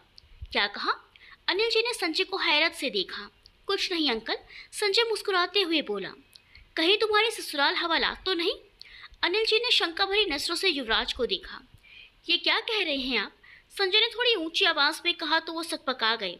अनिल साहब, मैं बेरोज़गार हूँ, फतेहाल हूँ और गलती से किराएदार की हैसियत से आपके दर पर आ पड़ा हूँ। तो इसका ये मतलब नहीं कि आप मेरे व्यक्तित्व और किरदार को काला बना दें। किराएदार की भी इज्जत होती है। अगर आज भगवान ने मुझे किराएदार बनाया है तो कल भगवान मुझे मकान मालिक भी बनाएगा। आपको मकान का किराया मिल जाएगा। प्लीज़ आगे इस तरह की बातें मत कीजिएगा। आप मेरे बड़े हैं और मैं नहीं चाहता कि आपका इस तरह का व्यवहार मुझे आपकी शान में गुस्ताखी करने पर मजबूर कर दे। चल बस कर युवी, संजय ने उसे अपने गले से लगाकर तसल्ली दी। अनिल जी अपनी कही बात पर शर्मिंदा से होकर नजरें चुराने लगे। ठीक है, मैं अपने शब्द वापस लेता हूँ। आजकल जिन हालात में हम लोग रह रहे हैं उसका दावा है कि हर किराएदार पर कड़ी नज़र रखी जाए। तुम समझ रहे हो ना मैं क्या कह रहा हूँ? अनिल जी खिसियाने से होकर बोले थे। जी खूब समझ रहे हैं। और कुछ?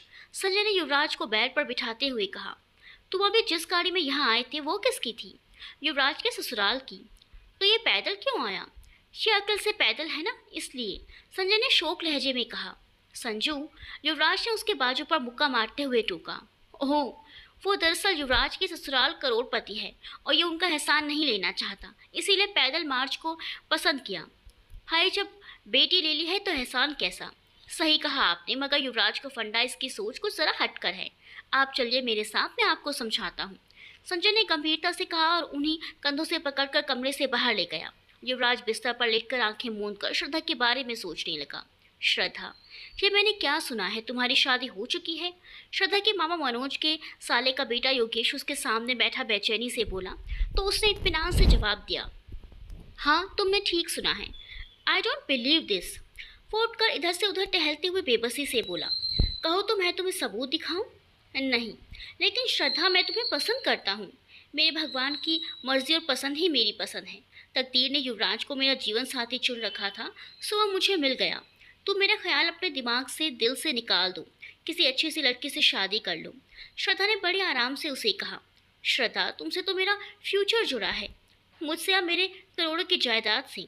श्रद्धा ने कुछ तल्खी से मुस्कुराते हुए कहा तो वह सकपका गया। ये तुम कैसे बातें कर रही हो? हाथ श्रृंगार किए बिना, मेकअप बिना, जेवर के बिना तो कोई दुल्हन को दुल्हन भी नहीं कहता और न ही स्वीकार करता है। क्या तुम मुझे इस तरह स्वीकार कर सकते हो?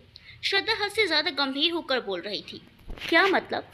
मतलब ये कि अगर मैं अपनी सारी दौलत किसी ट्रस्ट को डोनेट कर दूं, युवराज से सेपरेशन कर लूं, तो क्या तुम इसी तरह मेरी दौलत के बगैर सिर्फ और सिर्फ मेरी खुद की हैसियत पे स्वीकार कर लोगे मुझे? मजाक कर रही हो श्रद्धा? वो हंसकर बोला। यानी तुम स्वीकार नहीं करोगे, है ना?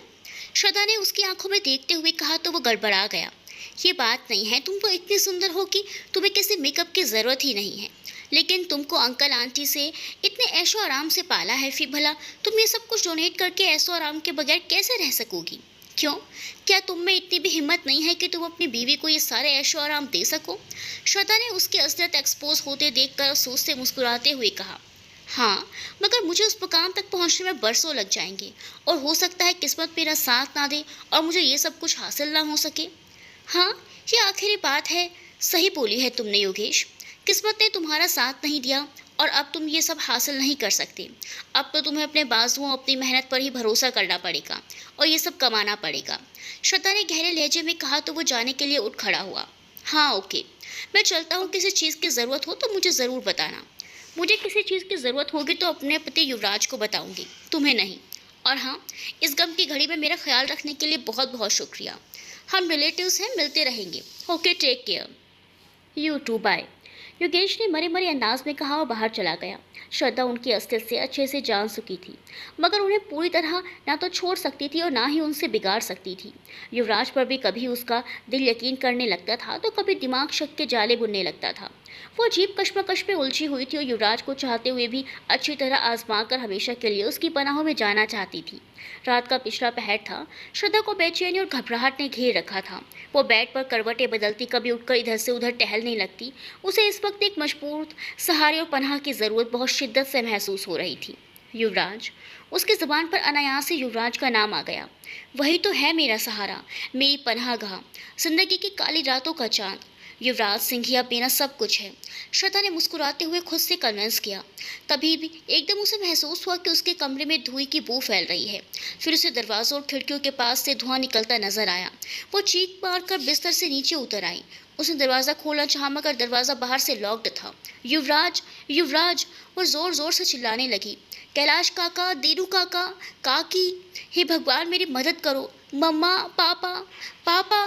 वो रोते हुए चीख चीख कर सबको पुकार रही थी। एकदम उसे लगा कि दरवाजे के बाहर काफ़ी शोर हो रहा है। उसे सुनने की कोशिश की तो युवराज की आवाज़ सुनाई दी। वो किसी को मार रहा था, बुरा भला कह रहा था। फिर खिड़कियों दरवाज़ों पर पानी फेंका गया। आग बुझ गई थी। शायद अचानक दरवाज़ा खुला और बदहवास सा युवराज कमरे में दाखिल हुआ। श्रद्धा, वो बेकरारी से पुकार उठा। साथ ही श्रद्धा की दबी घुटी चीख सुनकर वो उसकी तरफ लपका और श्रद्धा उससे लिपट कर बिलक बिलक कर रोने लगी। भगवान कभी माफ़ ना करे तुझे। अरे तूने इस मासूम बच्चे को जान से मारने की कोशिश की। अरे दौलत के लालच में अंधे हो गए हो तुम, ताया, मामा और उनकी कमीनी औलाद। लेकिन जिसके साथ भगवान है उसका बाल भी बाका नहीं हो सकता। भगवान ने अपना दूध बनाकर युवराज को भेज दिया। सविता काकी की आवाज़ श्रद्धा के कानों में पड़ रही थी। युवराज उसे सीने से लगाए धीरे धीरे थक पा रहा था, उसे सहला रहा था।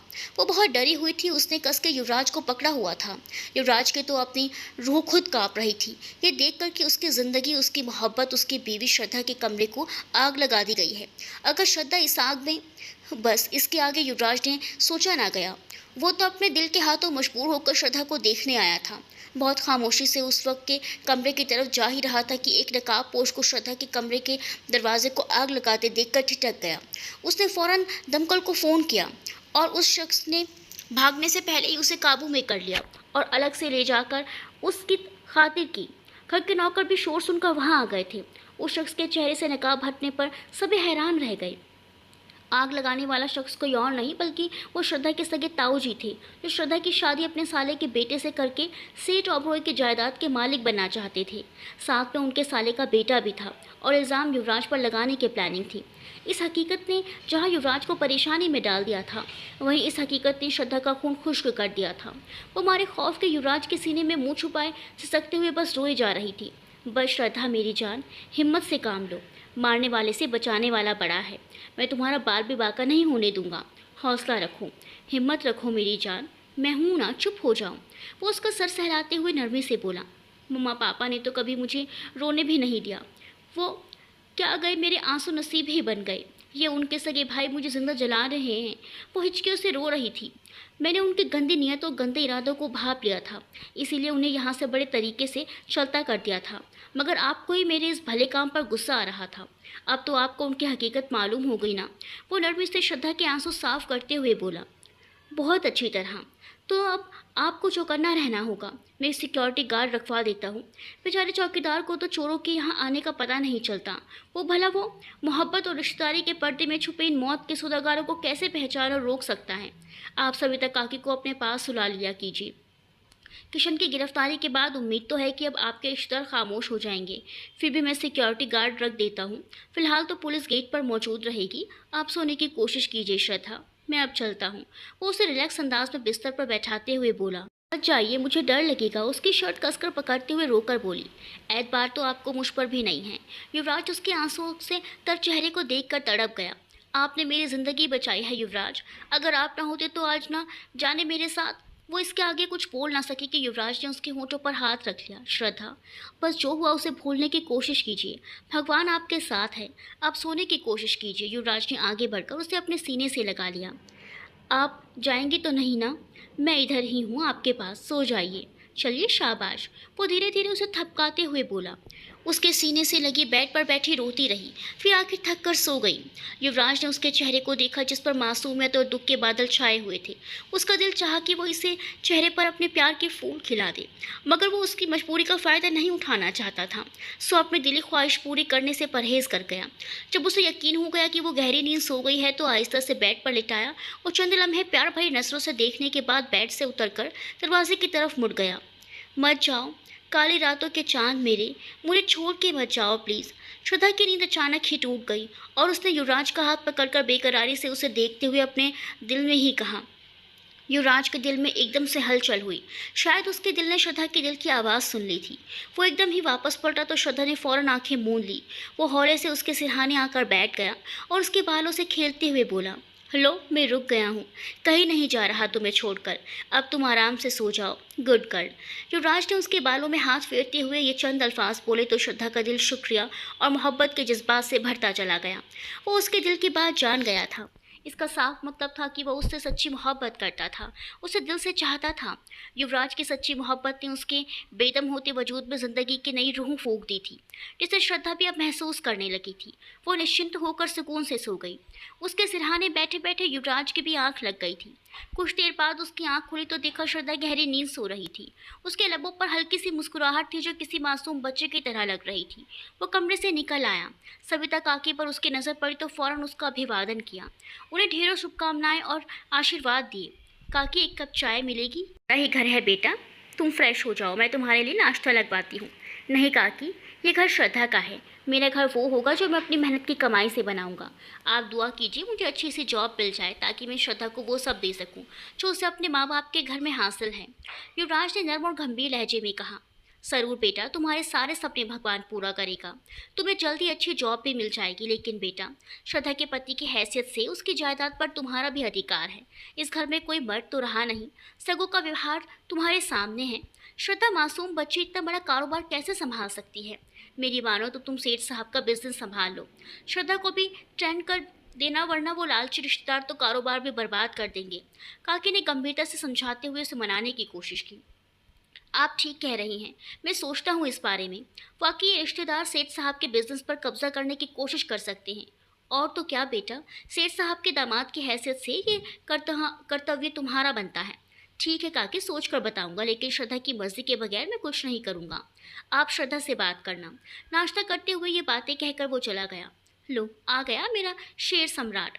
वो घर में दाखिल हुआ तो संजय उसे देखते ही रत्ना की तरफ देख कर चहका। रत्ना ने भी युवराज को देखा तो मुस्कुराने लगी। कहाँ थे यार? श्रद्धा के घर। तो पूरी रात वहाँ गुजार के आ रहा है, बड़े मज़े हैं तेरे भाई। रात को चुपके से गायब हो गया, मैं सुबह से परेशान हूँ। कर तेरे मुंह पर 12 क्यों बज रहे हैं यारा? तू जानता है ना संजू, ये शादी किन हालात में हुई है। जानता हूँ। तो श्रद्धा भाभी के लिए और वो तेरे लिए बिल्कुल लकी साबित हुई हैं। संजय ने कहा तो रत्ना ने उसे टोकते हुए कहा, आप अपनी कहे जा रहे हैं? युवराज भाई से भी तो पूछे कि वो परेशान क्यों हैं। हाँ भाई, बता दे रात क्या हुआ था जो तेरा मुंह उतरा हुआ है। श्रद्धा के ताऊजी ने रात श्रद्धा के बेड के रूम को आग लगा दी थी। युवराज ने गहरा सांस लेकर कहा। क्या? दोनों उछल पड़े ये सुनकर। हाँ। फिर युवराज ने सारी बात उन्हें डिटेल में बता दी। कहा कि ठीक कह रही है युवराज भाई, आपको श्रद्धा भाभी का बिजनेस संभाल लेना चाहिए। रत्ना ने गंभीरता से कहा। और श्रद्धा को भी। संजय ने शोखी से कहा। मैं बीवी के घर में नहीं रह सकता। युवराज तुनक कर बोला। तो बीवी को अपने घर ले आओ। अपनी दाल रोटी तो मुश्किल से पूरी होती है, और कह रहा है कि उस नाजों से पली को यहाँ पर इस कोठरी में ले आऊँ। और वो क्यों ऐसे आएगी मेरे साथ यहाँ? उसकी शान के मुताबिक तो कुछ भी नहीं है यहाँ। वो तल्खी से बोला। तभी रत्ना अपनी माँ की आवाज़ पर उठकर चली गई। तू किसी से कम है क्या? संजय ने उसके कंधों को थाम कर मोहब्बत से कहा। एजुकेशन है तेरे पास, सबसे बढ़कर एहसास की दौलत है तेरे पास। श्रद्धा भाभी को तेरा एहसानमंद होना चाहिए। तूने 2 बार उनकी ज़िंदगी बचाई है, उनकी रक्षा की है। तेरे जैसा प्यार करने वाला वफादार ईमानदार इंसान उन्हें कोई और नहीं मिल सकता। मैं जानता हूँ कि तुझे श्रद्धा से बेहद मोहब्बत है, मगर हकीकत ये भी है कि तूने उन पर एहसान किया है। कोई एहसान नहीं किया है मैंने श्रद्धा पर। ये मेरा कर्तव्य है उसके प्रति, जो मैं ताउम्र निभाना चाहता हूँ। जिंदगी भर उसकी रक्षा करना चाहता हूँ, और किसी की मजबूरी से फ़ायदा उठाना मुझे बहुत कमीनापन है। मैं ऐसे कभी सोच भी नहीं सकता। युवराज ने उसकी आंखों में देखते हुए गंभीरता से कहा।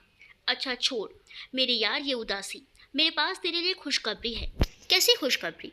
ये देख, ये अभी तेरे आने से पहले कोरियर वाला देकर गया है। लेटर तो तेरे नाम था, मगर मैंने खोल लिया, और लेटर देखकर मैं खुशी से उछल पड़ा। तुझे अविनाश ग्रुप ऑफ इंडस्ट्रीज में जॉब मिल गई है। ले खुद पढ़ ले। संजय ने लेटर उसके हवाले कर दिया।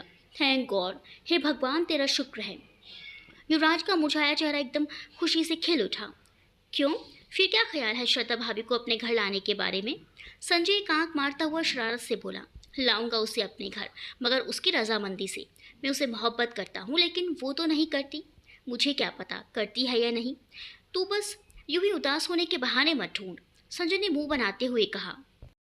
शानदार सा डिनर करा। मुझे नौकरी मिली है, अभी सैलरी नहीं मिली है। पहली सैलरी मिलने तक इंतज़ार करना पड़ेगा। युवराज ने मुस्कुरा कर कहा।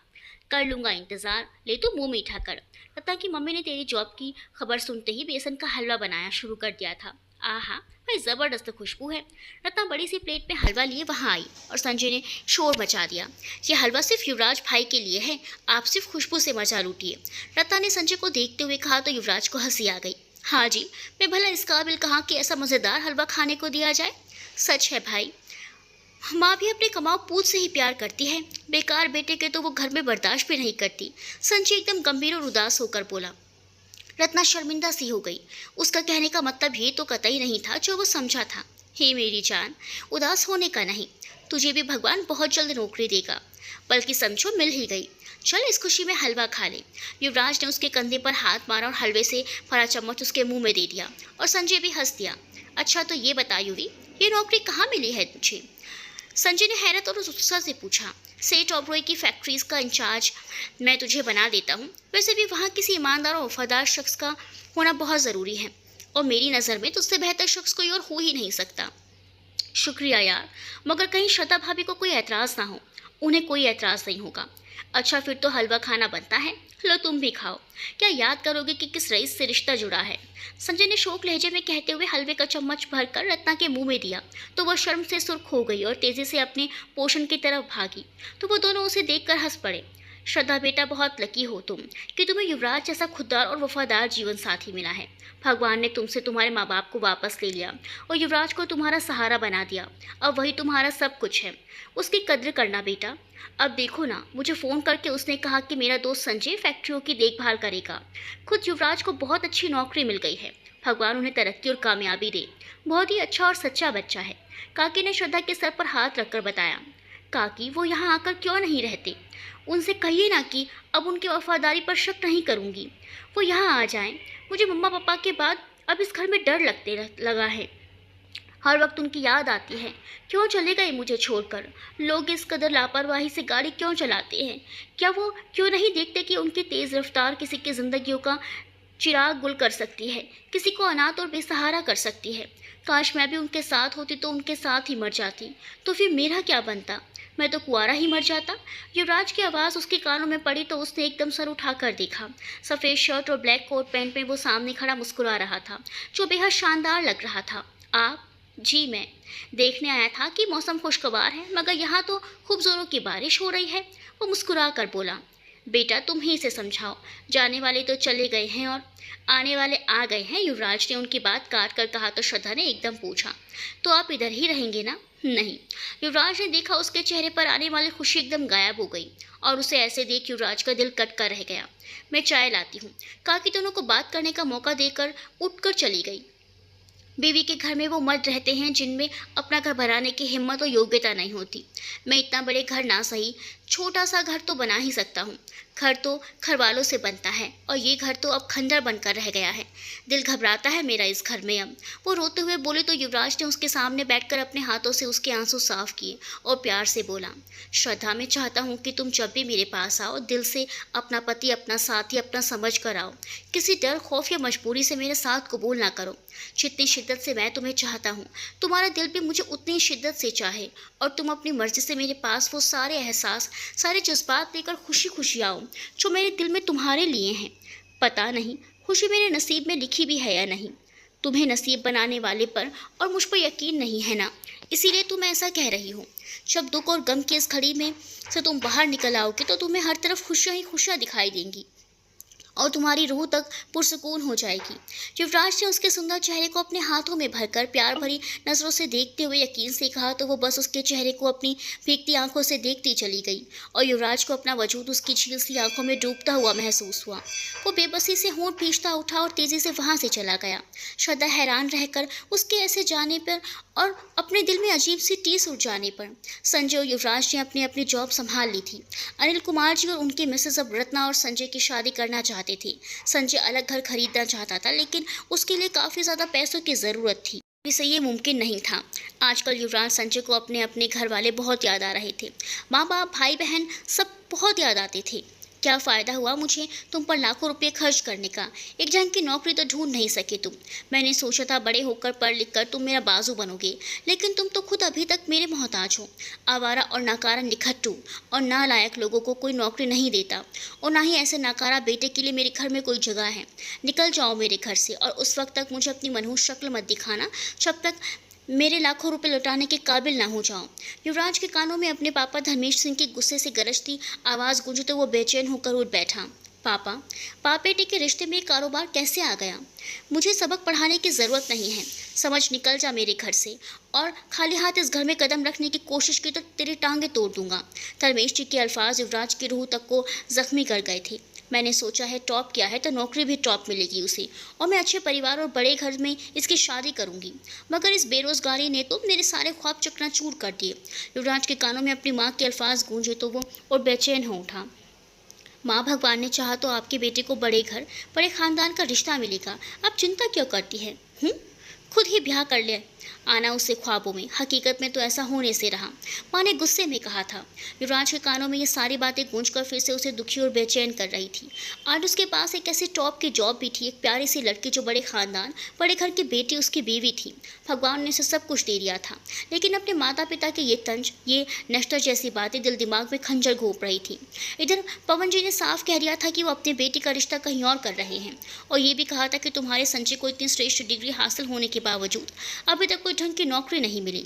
मैं इतना अच्छा रिश्ता संजय के नौकरी मिलने के इंतज़ार में तो ठुकरा नहीं सकता। तुम्हारे बेटे को तो पता नहीं कब नौकरी मिलेगी। अब मुझसे शिकवा नहीं करना, इनसे ज़्यादा इंतज़ार मैं नहीं कर सकता। संजय के कानों में अपने पापा प्रीतम जी की आवाज़ गूंजी। वो बेचैनी से कमरे में टहल रहा था। तो ना करें इंतज़ार, कर दिया अपनी बेटी की शादी कहीं और। अब मैं उनकी बेटी से शादी के चक्कर में गलत चक्करों में तो पलटे से रहा। संजय ने मुँह बनाकर कहा। बकवास बंद कर। आज तेरी वजह से अपने भाई जैसे दोस्त से बात करने की मेरी हिम्मत नहीं रही। कितनी शर्मिंदगी उठानी पड़ रही है मुझे पवन जी के सामने। तुझे इसका एहसास ही नहीं है। संजय के पापा ने दांत पीसते हुए गुस्से से कहा। पापा, इसमें मेरा क्या कसूर है कि नौकरी नहीं मिल रही? तेरा ही कसूर है। तुझे मुफ्त में खाने को मिल रहा है ना, इसीलिए तेरा दिल नहीं चाहता काम करने को। कामचोर। ठीक ही कहते हैं पवन जी। आखिर एक बेरोजगार शख्स को वो अपनी बेटी का रिश्ता क्यों देंगे? हो जाएगी उनकी बेटी की शादी कहीं और। तुमने तो हमारी नाक ही कटवा दी है। क्या चाहते हैं आप लोग? मैं चोरी करूं, डाके डालूं? वो बेबसी से सुलग कर बोला। तुम यही कुछ सोच सकते हो। ऐसी घटिया सोच है ना तुम्हारी। दिन रात आवारा दोस्तों में फिरता है। वो तेरा यार है ना युवराज, सुना है वो भी तेरी ही तरह आवारा और नकारा है। दफा हो जा तू मेरी नजरों के से सामने से। आइंदा मुझे अपनी शक्ल मत दिखाना। उन्होंने सख्त गुस्से और नफरत से कहा था। वो अपने कमरे की तरफ बढ़ा कि उसकी मम्मी बोली, कहाँ जा रहे हो तुम? अपनी ज़रूरी चीज़ें समेटने। संजय ने तिड़क कर जवाब दिया था, देखना अपनी ज़रूरी चीज़ों में कहीं कोई घर की कीमती चीज़ ना छुपा कर ले जाए। बेकार शख्स को 4 दिन भी बाहर गुजारा करने के लिए रुपये पैसे चाहिए होते हैं। संजय के पापा ने कहा तो संजय अपने कमरे में अपना बैग लेकर निकला था। घर की कीमती चीज़ तो औलाद होती है पापा, जिसे आप यहाँ से दफ़ा होने का हुक्म सुना रहे हैं। देख लीजिए, ये मेरे 2 को चौड़े कपड़े हैं और डिग्रियां हैं जिनका कर्ज उतारना है अब मुझे, और कुछ नहीं ले जा रहा आपके घर से। संजय ने बैग उनके सामने खाली करते हुए कहा। सब घर वाले ये दृश्य देख रहे थे। बहन भाई उसे रोकना चाहते थे, मगर बाप के सामने जुबान खोलने की हिम्मत कहाँ थी। अब बस कीजिए, आपने तो हद ही कर दी है। संजय की मम्मी परेशान होकर आगे बढ़ी। जाने दो, जब तक कि मेरे सामने है मुझे गुस्सा आता रहेगा और मैं यूं ही बोलता रहूंगा। इसे कहो दूर हो जाए मेरी नज़रों से। प्रीतम जी ने ऊंचे लंबे खूबसूरत बेटे को देखकर गुस्से से कहा था। जा रहा हूं आपके नज़रों से बहुत दूर। नौकरी और बीवी दोनों हासिल करके ही दिखाऊंगा अब मैं। राम राम कहकर संजय वहां से चला आया था। ओ गॉड, कितनी सर्दी है। संजय को सर्द हवा के तेज झोंके ने छुआ तो वो कपकपाते हुए बोला और अतीत का दरवाज़ा एकदम से बंद हो गया। तू भी घर वालों की याद में खोया है आज, है ना? युवराज ने उसके पास आकर मुस्कुराते हुए कहा। हाँ यार, भले ही हमें उन्होंने घर से निकाल दिया था, लेकिन वो हमारे दिल से तो नहीं निकाल सके अभी तक। आज हमारे पास अच्छी जॉब है और बीवी भी, लेकिन फिर भी हम उनको अपनी खुशियों में शामिल नहीं कर पा रहे। युवराज ने उसके कंधे पर हाथ रखकर कहा तो संजय बोला, तो क्या ख्याल है, फिर चलें अपने अपने घरों को? ना भाई, तुझे जाना है तो जा, मुझे अपनी टांगे नहीं तुड़वानी। युवराज ने मुंह फेरते हुए कहा। क्या मतलब? मतलब ये कि पापा जी ने साफ लफ्जों में कहा था कि मेरे लाखों रुपए जो मैंने तुम पर खर्च किए हैं वो लौटाने के काबिल हो जाओ तो आना, वरना इस घर में कदम रखना तो तुम्हारी टांगे तोड़ दूंगा। युवराज ने मुस्कुराते हुए कहा तो संजय झट से बोला, तेरे पापा है या अमरीश पुरी? हुए, इज्जत और मान सम्मान के दायरे में रहकर बोल। मेरे पापा जी की शान में कोई गुस्ताखी नहीं होनी चाहिए, समझे? मैं 5 लाख जमा करके उन्हें इकट्ठे ही वापस करूंगा। युवराज ने बेहद गंभीरता से कहा। तब तो पूरा साल चाहिए तुझे, और फिर क्या तू खुद जाएगा उन्हें रकम देने? नहीं, तुझे भेजूंगा। भाई यूवी, मैं नहीं जाने वाला।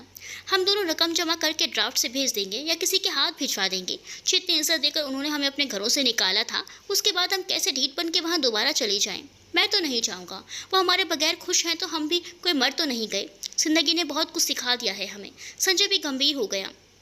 ओके, कहता तो ठीक ही है। साथ तो हम बचपन से ही हैं, लेकिन अब तो लगता है बस मैं तेरे साथ, तू मेरे साथ, अब तो यही जिंदगानी है। युवराज ने कहा तो संजय उसके गले लग गया और दोनों की आंखें नम हो गई। युवराज ने तो श्रद्धा को अपने साथ लेकर गया है और ना ही उसके साथ ओबरॉय विला में रह रहा है। अभी हमारे पास वक्त है, हम उन दोनों के रास्ते अलग अलग कर सकते हैं, उन दोनों के बीच शक और गलतफहमी पैदा करके। मनोज मामा अपनी पत्नी सुमन से कह रहे थे। किशन का तो पता कट चुका है, वो तो जेल में सड़ रहा है। हमारे आड़े कोई भी नहीं आएगा। अब बस तुम श्रद्धा से मिलती रहा करो। इतनी आसानी से तो करोड़ों की जायदाद और फर्नीचर को हड़पने नहीं देंगे हम। अब पता कर लिया है, वो अपने उसी दोस्त के साथ किराए के मकान में रहता है। मुझे तो लगता है श्रद्धा को उन्होंने डरा धमका कर शादी की होगी, और वो दोनों लड़के तो उस मकान में ओबरॉय भाई साहब और अनुराधा दीदी की डेथ से 2 महीने पहले से किराएदार की हैसियत से रह रहे हैं।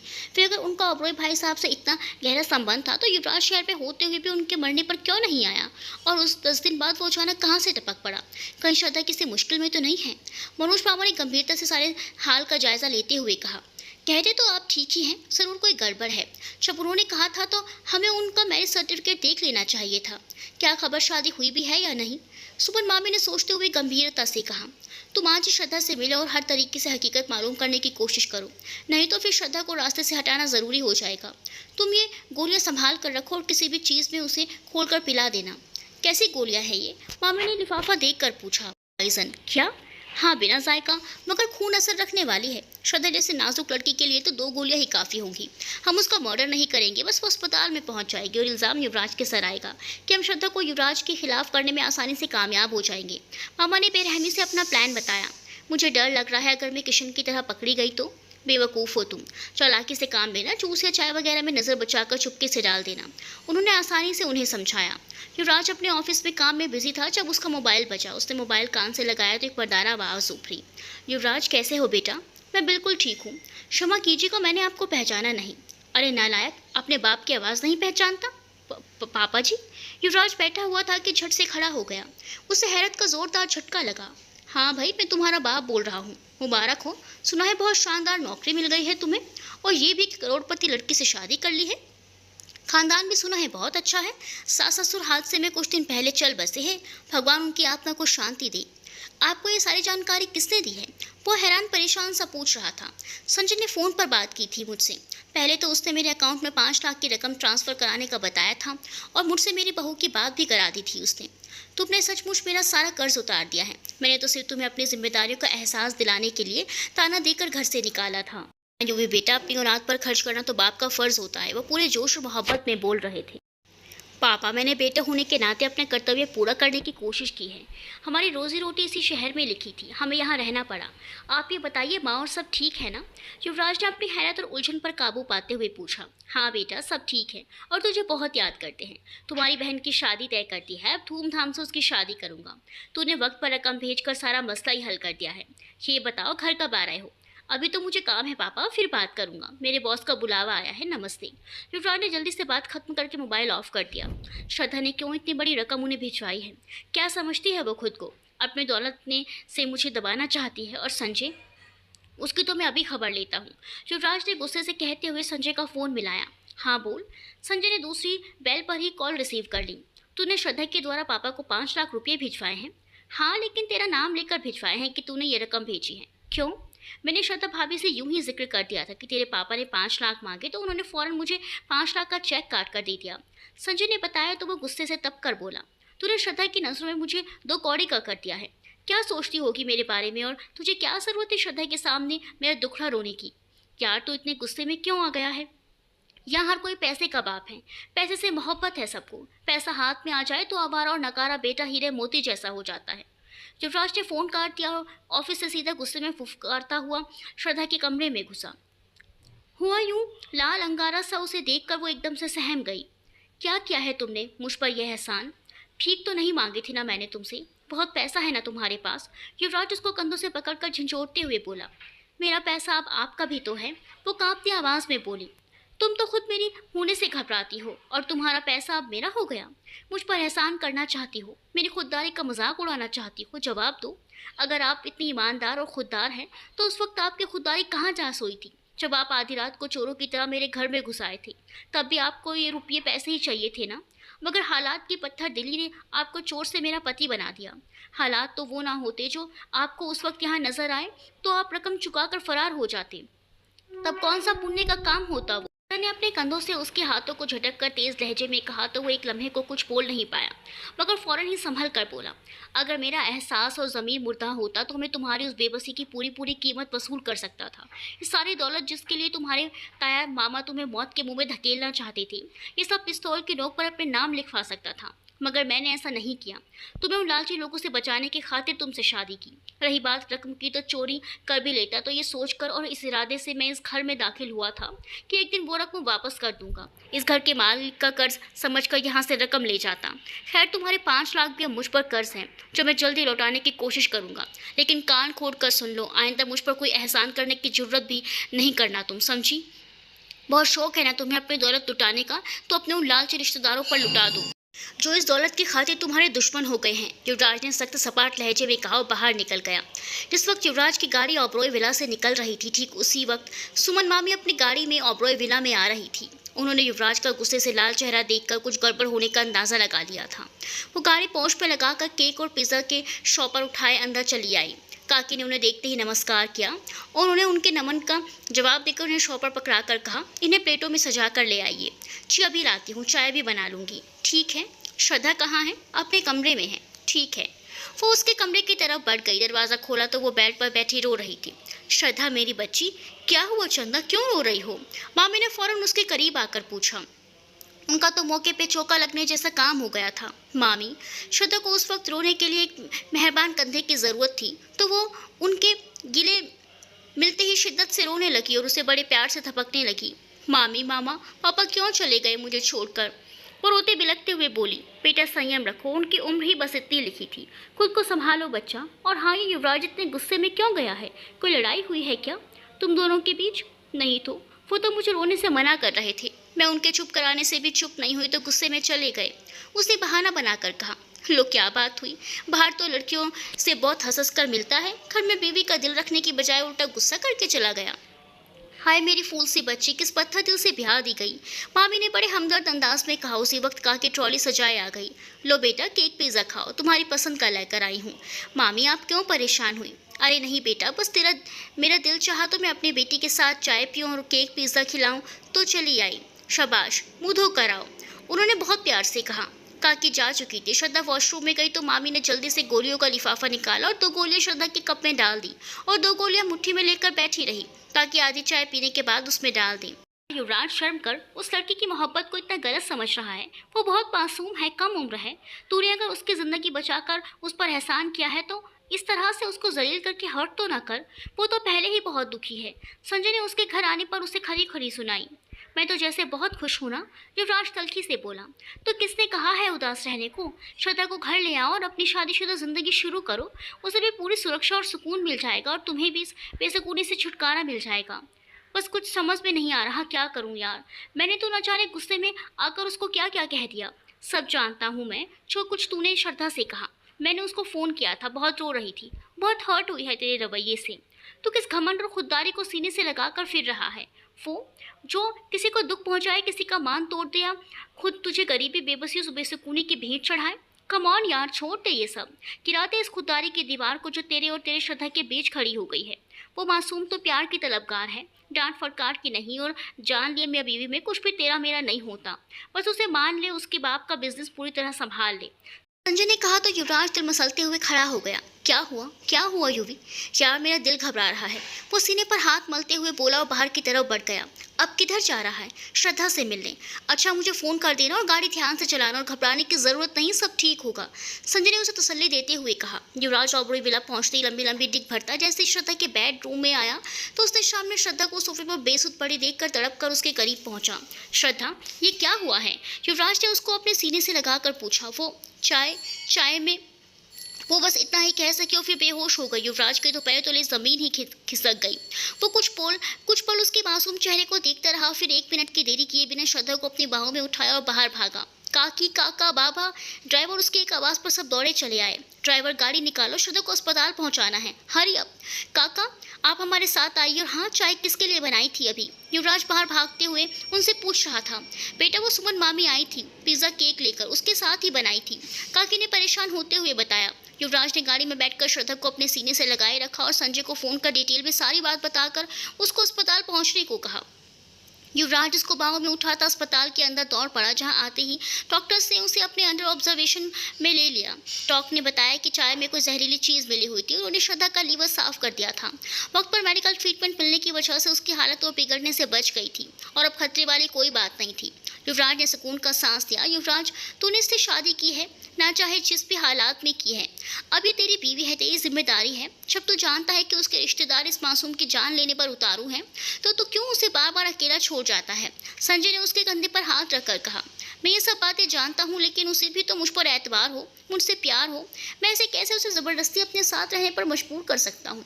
वो सोच भरे लहजे में बोला। अपने प्यार से, और कैसे? और वो तुझ पे प्यार करती है, तुझे यकीन क्यों नहीं आता? नहीं पता, युवराज बेबसी से बोला। दोनों बातें कर ही रहे थे कि श्रद्धा को होश आ गया और साथ ही युवराज के हवास भी बहाल हो गए थे। वो अंदर आया और उसके करीब बेड की पट्टी पर बैठ गया और धीरे से उसके बालों को सहलाया तो उसने आंखें खोल दी।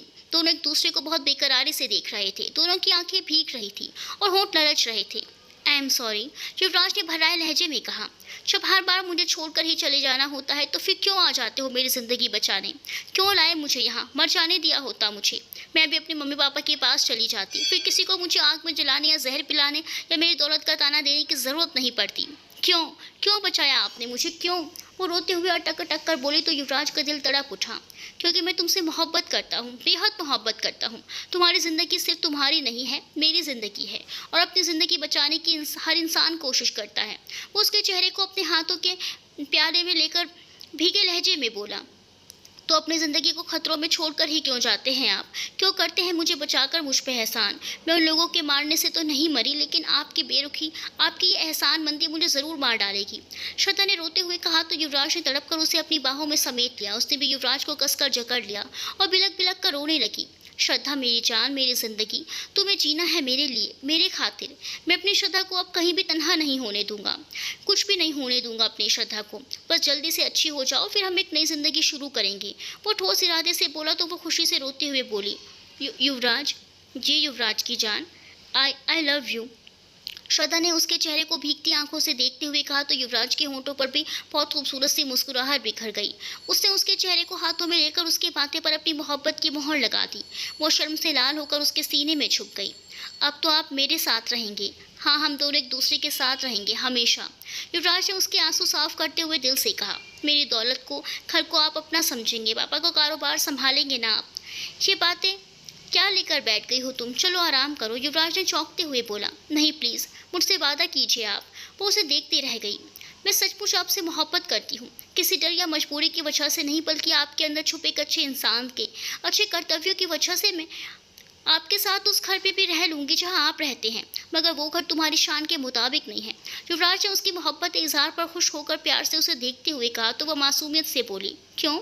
जब आप वहाँ रह सकते हैं तो मैं भी तो खुशी से वहाँ रह सकती हूँ, क्योंकि मेरी शान तो आप है ना। श्रद्धा मेरी जान, आज तो तुमने मुझे खुशी से मालामाल कर दिया है। आई रियली लव यू जान। युवराज ने खुशी से बेकाबू होकर उसे चूम कर कहा तो वो शर्माती मुस्कुराती उसके सीने से लगकर पुरसुकून हो गई। दोनों आज पहली बार एक दूसरे की धड़कन बिना किसी शर्म, बिना किसी झिझक के महसूस कर रहे थे। दोनों एक दूसरे का हाथ पाकर सुकून से भर गए थे। सुबह वो बाहर काफ़ी ठीक हो गई थी। डॉक्टर ने उसे छुट्टी दे दी थी। युवराज के बाजू का जख्म भी अब पूरी तरह भर चुका था। धीरे धीरे जिस्म और रूह पर लगे सारे जख्म भर रहे थे। युवराज ने श्रद्धा की पसंद का एक शानदार बंगला खरीदा था और ब्रोई विला में श्रद्धा को मम्मा पापा की यादें तड़पाती थी तो उसे किराए पर दे दिया गया था। और जो बंगला उन्होंने खरीदा था वो श्रद्धा और युवराज दोनों की रकम से खरीदा गया था। युवराज ने उसका नाम युविश्रा विला रखा था। श्रद्धा की कसम देने पर युवराज ने अपनी जॉब छोड़ अपने ससुर सेठ ओबरॉय का कारोबार संभालने का फैसला कर लिया था। इधर अनिल कुमार जी ने रत्ना और संजय की तारीख तय कर दी थी। रत्ना का एमए कंप्लीट हो गया था। खिली खिली उजली रंगत और दिलकश नैन नक्श वाली रत्ना दुल्हन के रूप में बहुत प्यारी लग रही थी। विवाह बेहद सादगी से संपन्न हुआ था। वो दोनों बहुत खुश थे। संजय और युवराज दोनों ने अपना रिसेप्शन शानदार तरीके से करने का ऐलान कर दिया था।